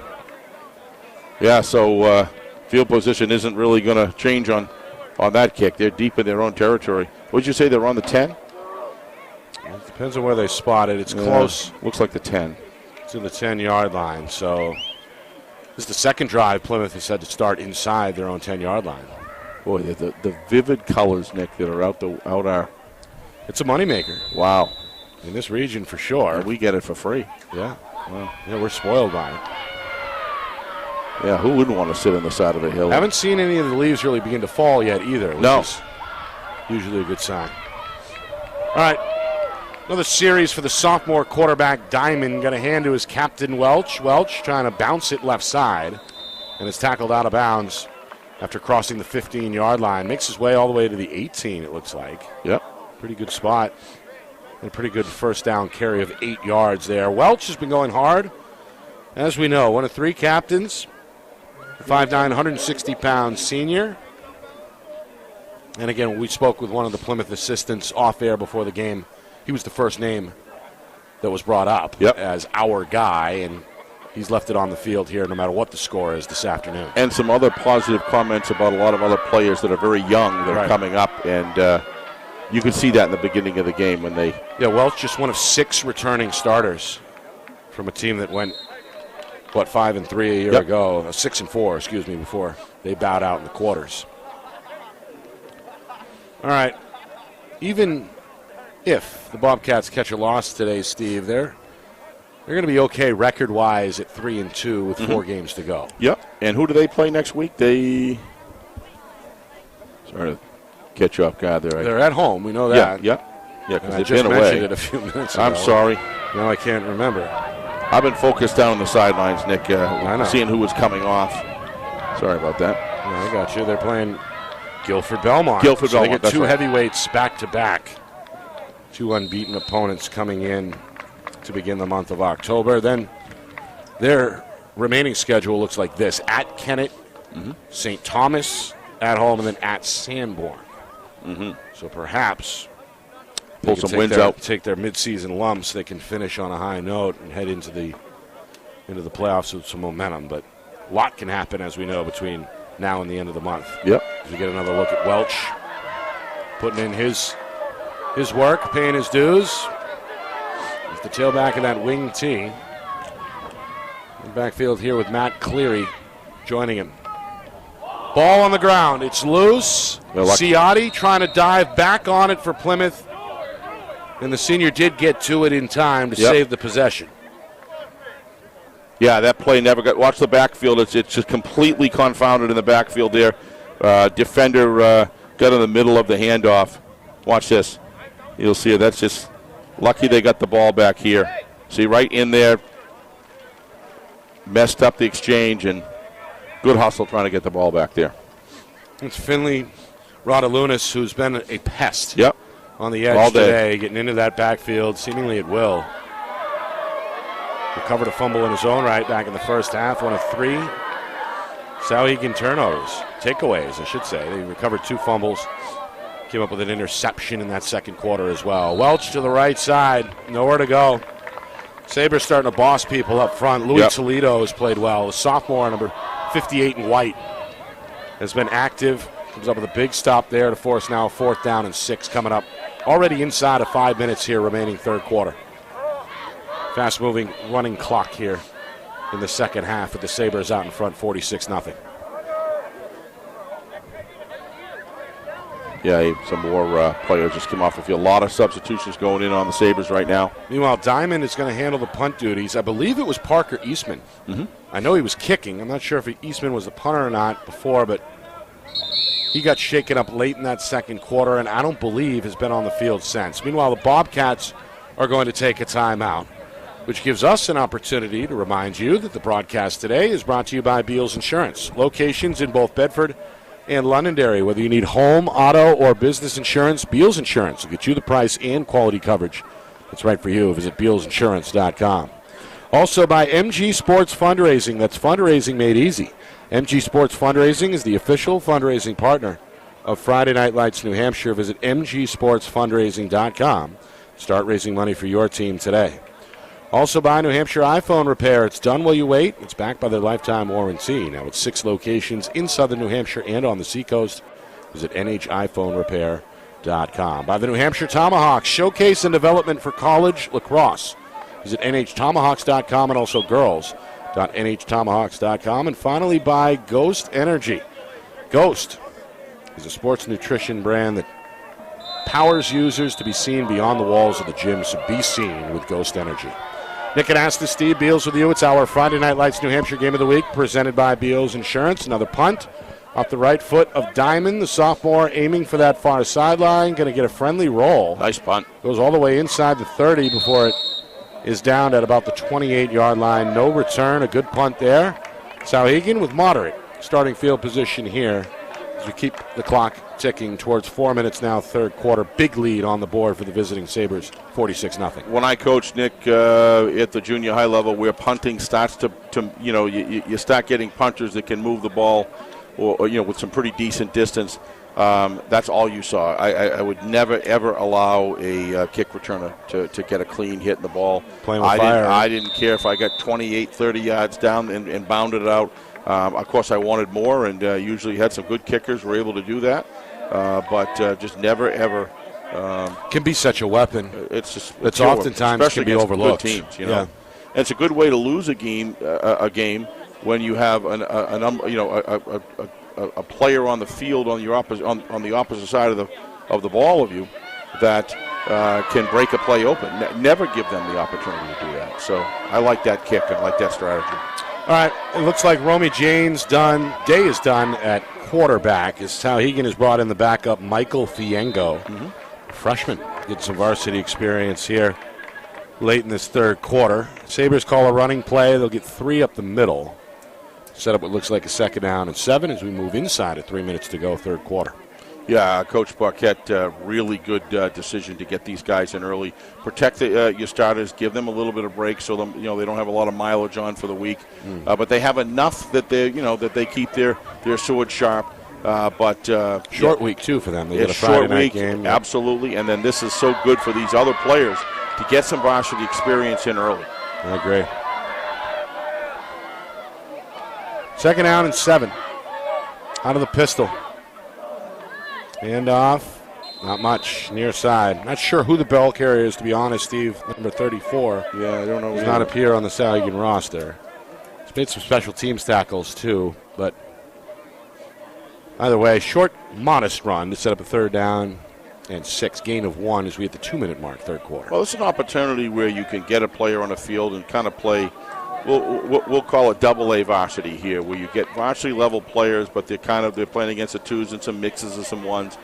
But it's just a great opportunity to review your younger players coming up and seeing somebody that you might have missed in the beginning of the year or overlooked. That's really growing, because growth spurts happen in that sophomore and junior year and end of the freshman year with some. It's good to be able to see it. 3rd down, Fiengo. Handoff. Not much. This is Kamenakis, the junior. Is there a flag? Yes, there is. Yep. The far side of the field, right around the line of scrimmage. Don't know what it was. First penalty of the second half, I believe. May have been a holding penalty, because that play kind of changed direction. Oftentimes that makes a offensive lineman kind of clutch and grab when the defensive player changes direction. I think that's exactly what happened. Yeah, you're right on. It's a hold. Only saw 4 accepted penalties combined in that first half. Yeah, almost as good as last night between Timberland and Exeter. I'll Only tell you. 3 penalties the entire game between the Owls and Bluehawks. Yeah, there was a quite an interesting exchange that went on there in the sidelines. If you remember, when there was offensive, the runner got called for unnecessary roughness over on the far side. That was really the only questionable only one call or non-call. Yep. All game. Here's a big hole. And I'm not saying the call was wrong. I'm just saying that on that 3rd really and the long, only they one keep that it had on the any ground, Steve. They almost get the first down here, but looks like in the end a yard, maybe a yard and a half shy. Ball right around the 37-yard line. They got to get out towards the 39. So let's call it 4th and 2, although it's officially 4th and 1 from their own 22. I doubt that they're going to go for it here. It looks like they'll punt away the final 30 seconds of this third quarter. Yeah, it gives an opportunity for them to play some defense, with their backup players and get them some experience on that side as well. And play a little special teams action. Obviously, these guys have been playing, probably many of them at the JV level every week. This is an opportunity to be with the varsity, to show what you got in front of the varsity coach. And I think they may go for it here. The quarterback's still in the field.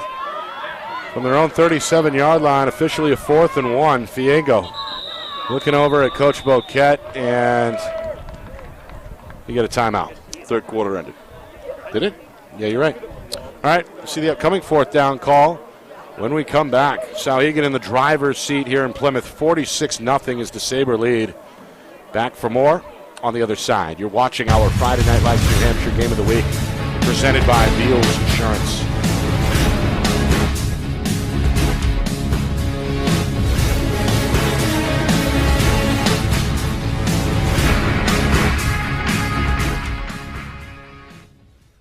Our broadcast today, as it always is brought to you by Beals Insurance Agency, with locations now in both Bedford and Londonderry. Whether you need home, auto, or business insurance, Beals Insurance will get you both the price and quality coverage that's right for you. Just call 603-471-9999 or visit BealsInsurance.com to request a free quote and start saving money today. Again, that's BealsInsurance.com.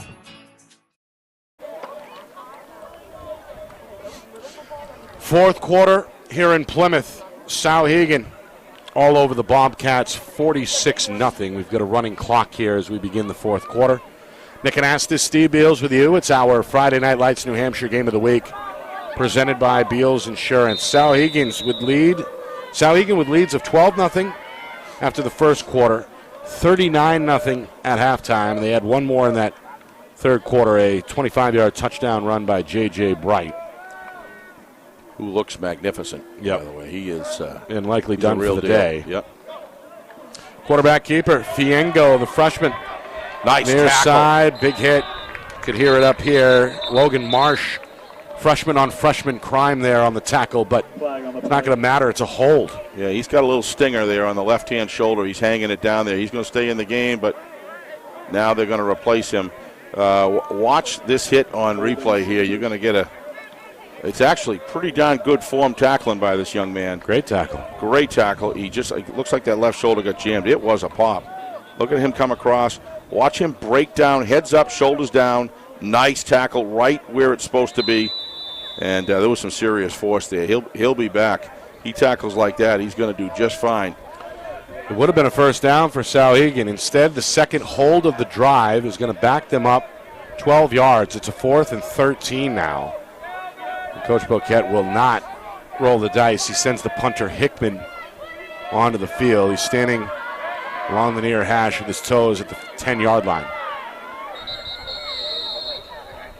Got a whistle here. And another flag thrown by the umpire. Why is the clock stopping here at 11:24 for a penalty on a running clock? Should just go with it. Well, it's another delay of game penalty against Souhegan. Seen that twice now. I mean, so it costs goes. All right, the Sabres 5. It's the 5th penalty against the Sabres today. If Coach Boquette is looking for something to harp on, I think that's probably really the only Bobcats area of concern today is the penalties. 5 compared to just 1 against Plymouth. Bobcats going to get some good field position here to start from. Haven't seen that most of the game, no, if at all, right? I believe it's the first drive started in their area, in Souhegan's side of the field, side of the 50. So Plymouth will begin 1st and 10 at the Sabre 41-yard line. Just over a minute gone by, fourth quarter.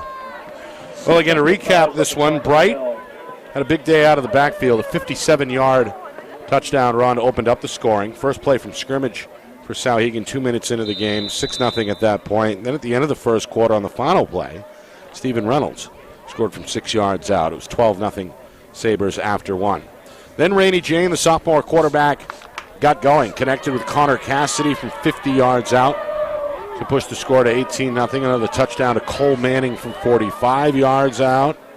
It was Charlie Maroon's turn after that from 68 out.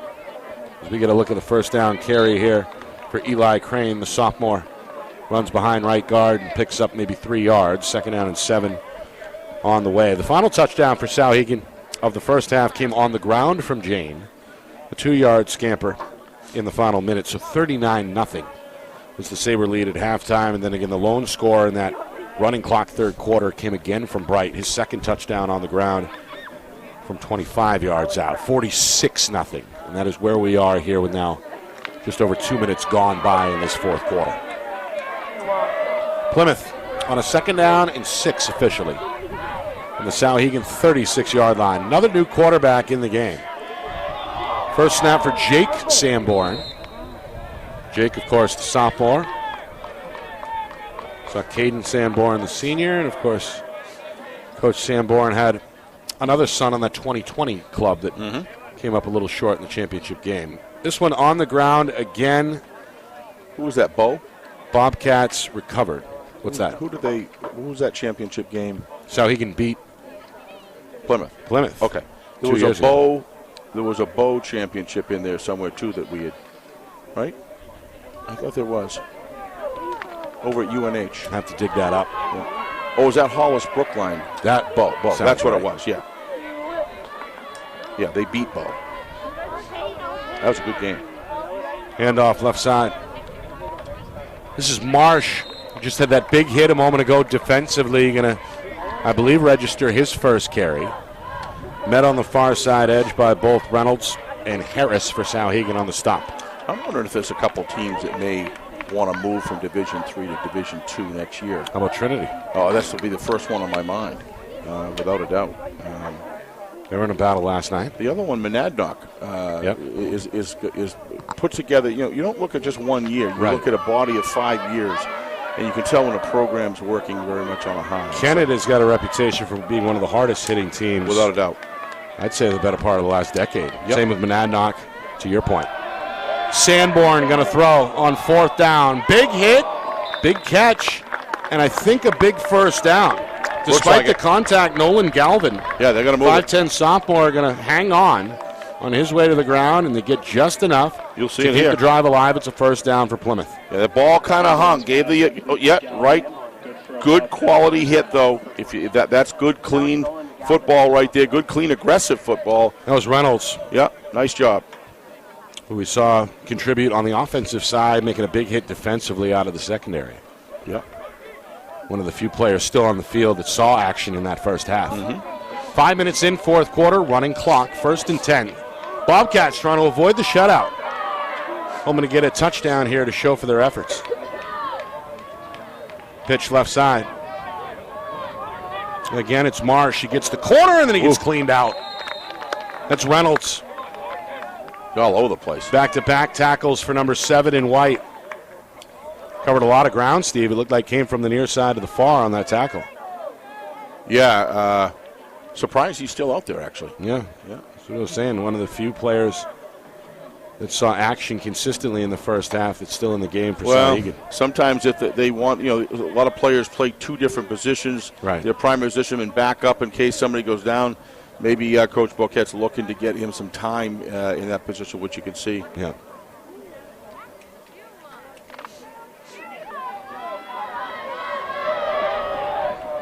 Second down and 4. Midway through 4th quarter.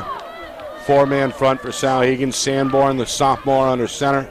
Hands right side. It's a dive play for Taylor Russo, another freshman, touching the pigskin for the first time. Russo has the first down. Needed 4. They give him 4.5 as we move inside 6 minutes. Well, methodical here, Steve. It's I think the version of the Bobcat offense we thought we would see tonight. Yep. I think we're about due for a counter here. If I was to guess the sequencing that I've seen so far. Maybe not. The tail has been Valenti. We're going to go to Valenti right side, trying to go outside, not going to happen. Outside linebacker staying home. They're going to lose a couple there. 2nd down and 12 on the way. Coming up in 5 minutes. Coach Boquette still going to shuffle the cards. A couple of substitutions here.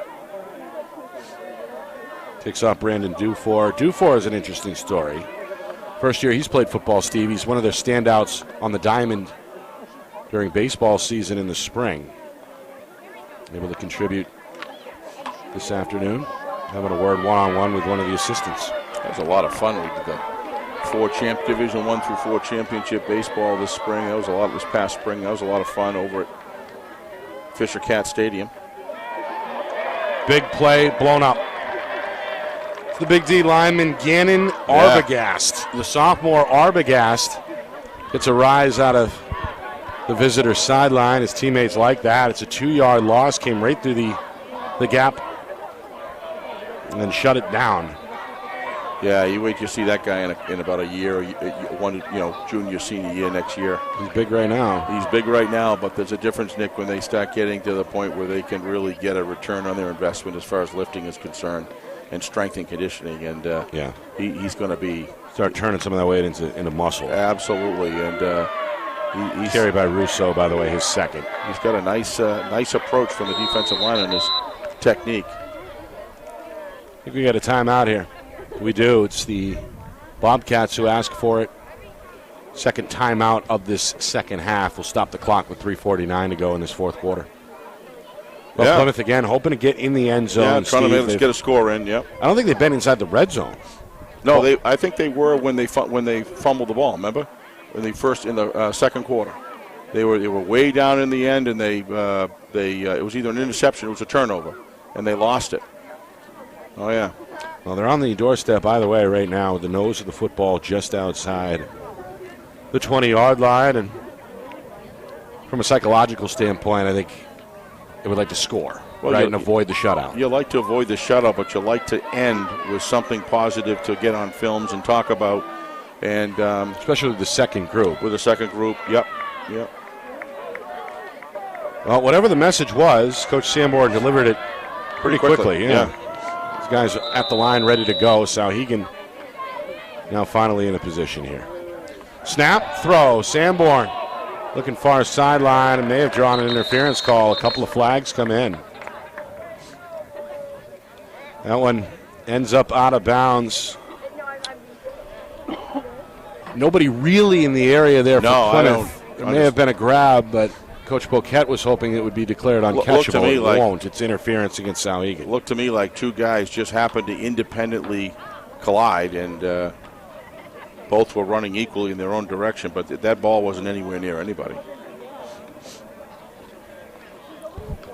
I hope I don't miss out on a bacon cheeseburger after the game, Nick. I'm sure they've set one aside. They just showed us the snack shack there, and Craig might already be down there. Yeah, I wouldn't be so much for being. Oh, there he is over there. He's still embedded into the Bobcat, 25-yard line or so. John and Craig and Kristen did a heck of a job last night at that Timlin game. Fantastic. Continue that today. And again today, Yeah. Really like having that aerial camera on the opposite end of the field up there high. We're getting some really good aerial shots there. But, it's a good natural place for a field, right? Yep, kind of the bottom of this bowl. Just built for it, so to speak. Of course, it's a complex named after longtime head football coach Chuck Linehan. Yep. It includes many things down here. There's an outdoor basketball court and a ski jump. Look out! Big hit and a big sack for Brandon Dufour. That's the baseball player, Steve. Yep. Coming in unabated, it looked like, off the edge, and just plants Sanborn for a big loss. Well, if that's the way he comes around third base into home, the catcher better beware. Look out. Sack is going to back them up, and now we got a 4th and 11 inside of 3 minutes now, fourth quarter. Yeah, completely blindsided there. It must have been a breakdown up front because Dufour unlooked for on the blind side. Yeah, well, it looks like Sanborn doing a good job holding on to that football. Yeah, it looks like Logan Trusock took the guy outside. You got to remember, inside gap. You got to cover the inside first and work your way out on the blocking rule. All right, 4th down. They converted a moment ago, earlier on the drive. Sanborn. 3-step drop, throws right side. It's up for grabs. Intercepted. And it's picked off. 4th takeaway by the defense today. That's Reynolds able to elevate, pull it in overhead, and come down with it with 2 hands all the way to the ground for the takeaway. First turnover either way since halftime, the 4th of the afternoon by Plymouth. Souhegan loving it. Shutout intact, offense back on the field. Clock continuing to tick now.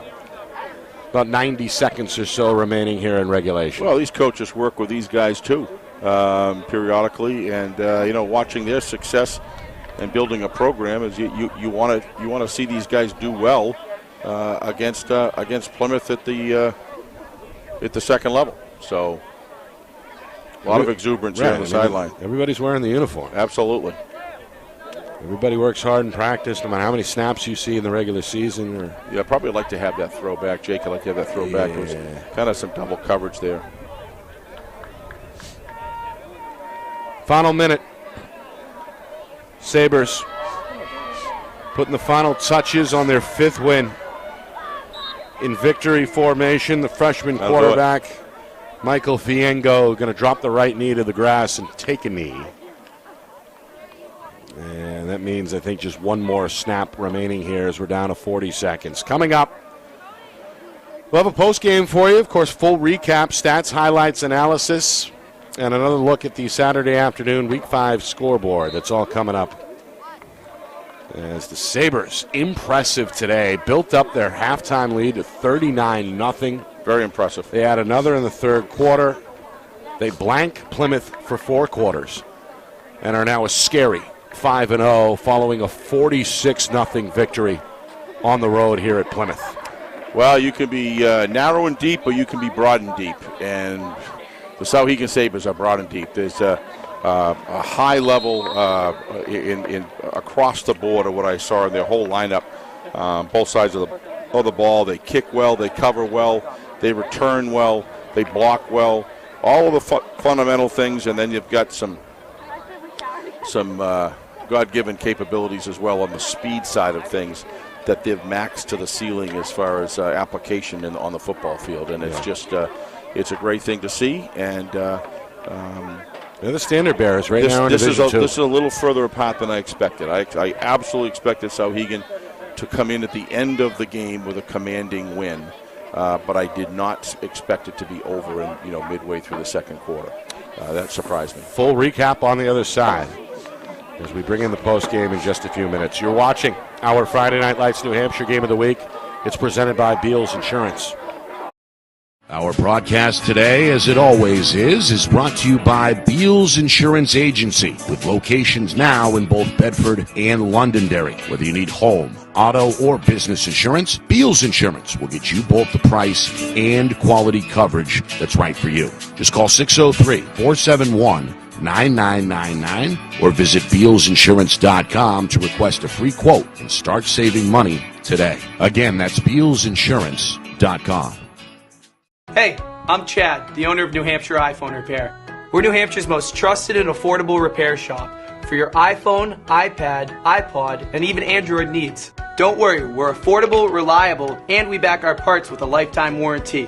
And you know what the best part is? No, what? We can repair your phone while you wait. I know, that's why I'm here. Oh, I know, Mrs. Green. Here's your iPad, good as new. Bring your phone into New Hampshire iPhone Repair today. The New Hampshire Tomahawks promote the highest level of club lacrosse competition, not just in the state, but in the country. Looking to get recruited? Director Chris Cameron keeps an open dialogue with the nation's top college lacrosse coaches. Over 400 New Hampshire Tomahawks alumni have played at the college level, including the ACC, Big East, Big Ten, Ivy, NESCAC, NE10, and more. The New Hampshire Tomahawks coaching staff has over 100 coaches, including current high school varsity and college coaches. The Tomahawks offer training for players of all ages, clinics, camps, and leagues, along with spring, summer, and fall elite teams. So play with the best. The New Hampshire Tomahawks, showcase and development for college lacrosse. Visit NewHampshireTomahawks.com and girls.nhtomahawks.com.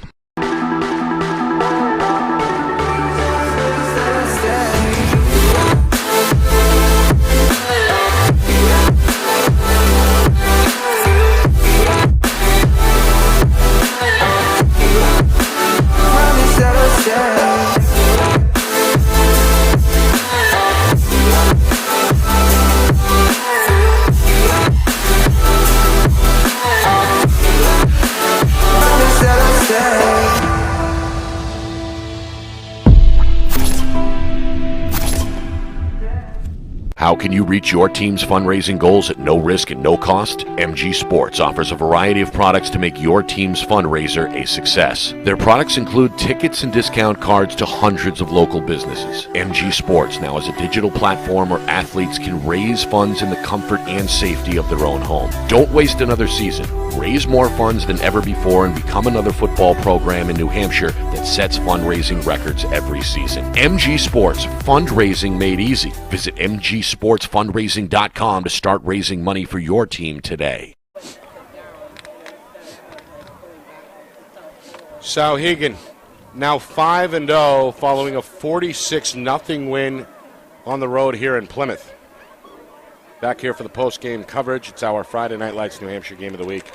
Presented by Beals Insurance. After a 3-and-out, Souhegan got the football 2 minutes into the game and scored on their first offensive play of the afternoon. J.J. Bright, the junior, got around the corner and was gone. A 57-yard touchdown run made it 6-0. Then at the tail end of the first quarter, final play, Stephen Reynolds II found his way into the end zone from 6 yards out, 12-0 visitors after one. Then it was the Romy Jane show in the second quarter as the sophomore quarterback got busy. Connected with Connor Cassidy from 50 yards out to make it 18-0 Souhegan. Found Cole Manning from 45 yards away, 25-zip at that point, and then a 68-yard hookup with Charlie Maroon made it 32-0, and then one more on the ground for good measure for Jane, a 2-yard touchdown run in the final minute. 39-0 at halftime. Second half, the running clock was triggered, but J.J. Bright wasn't done. A 25-yard touchdown run pushed it up to 46-zip.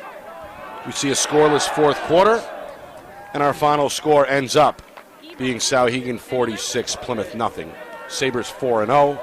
Bobcats slipped to 3-2. Yeah, I don't want to, in any way, shape, or form, not talk about how fast and furious this defense is of Souhegan, Nick. They are terrific. But today you saw on display an offense that can do it all. They can run the ball. They can screen it. They can pass the ball downfield. They can pass the ball with seam passes. They can pass the ball in everywhere. Long go routes, corner routes. They do it all. And when you've got a quarterback that has amount of arrows as this young man has in his quiver with the talented routes that these receivers run, it forces you to spread out. And what do you suppose that does? That gives J.J. Bright an opportunity with running holes because that defense cannot play 9 in the box against this offense and any opponent that they have. So this is going to be an extremely hard team to kind of envision losing a game. It can happen, but it's going to take someone that's got to really bring it and got to probably have some good fortune throughout the game. All right, some other scores here, Steve. There's one game in Division I, Wyndham over Alvern, 52-0. That was the Tom King game. Jaguars 3-2. They've won 2 straight. They're a good football team. They are. A little surprised. Alvern may be better fit for Division II, yeah, in my opinion. Bow on top of Merrimack Valley through 3 quarters by a score of 17-3. Of course, Thursday we'll be back on the air to talk about all of it. Full recap of Week 5, full preview of week number 6 with FNL Gridiron every Thursday during football season, 6 o'clock Eastern Time. Exclusive interviews with players, coaches, and media members. Again, that's on our YouTube channel, FNLNH Media. Friday Night Lights New Hampshire on YouTube at FNLNH Media. Steve, your final thoughts. Yeah, before I get to the Plymouth side, I just want to mention also, for those folks who are looking for an excellent video work to really get in touch with Bishop Girton Cardinals, Joe Marshallina continues to put out excellent programming on the season of which he chose BG this year. And so check that out on New Hampshire High School Sports. He just does a terrific job, and a good friend I know of yours, Nick, and a good friend of FNLNH. Take a look. It's good stuff. As far as Plymouth is concerned, Nick, talked about Souhegan there a minute ago. Plymouth looks to me like they've got some work to do. I think the turnovers are a concern. I know it's against a good team, but those turnovers really, other than the first one, that was because of an error of not carrying the ball on the outside, towards the outside, and making that exchange as he comes around the corner, and it just left it wide open, and Souhegan player was sharp enough to be able to get a punch there. But the other 2, I thought it was 4, but the other 2 were caused by. So they got to work out that. Got some line work they got to work with. Special teams that got some work to do with kick returners just going full tilt. I see that almost across the league, Nick. Kick returners have got to be more forthright in once they choose their lane to go full bore. But anyway, Plymouth's young. This culture of this program isn't going to go away. Hopefully they've got some games like you talked about towards the end of the season. They got some good opportunities to win those. They'll be okay. But if Souhegan isn't in one of the finalists in Division II, I'm going to be in shock, to be honest with you. So that's all I got for you today. They're 5-0, and again, widely viewed at this point, midway through, as the front runner in Division II. And want to thank the hospitality that we received up here from everybody. From everybody. Athletic Director Todd Austin on down. Good to chat with Coach Linehan before the game as well. So we appreciate everybody up here in Plymouth for making things easy for us. By the way, he told me that he really misses Saturday a lot, but he doesn't miss the middle of the week part of it. I don't blame him. He looks really good. For sure. All right. I want to thank our crew here at Friday Night Lights, New Hampshire, including the triumvirate behind the camera lens. That's, of course, John Barron, Craig Incardoni, and Kristen Beals. Great job. Of course, all spearheaded by the man behind the curtain, our director back in the Beals Insurance Studios, Ben Beals. For my partner, executive producer Steve Beals, my name is Nick Anastas saying so long. Final score, final time, Souhegan 46, Plymouth nothing. This has been a presentation of our Friday Night Lights New Hampshire Game of the Week, presented by Beals Insurance.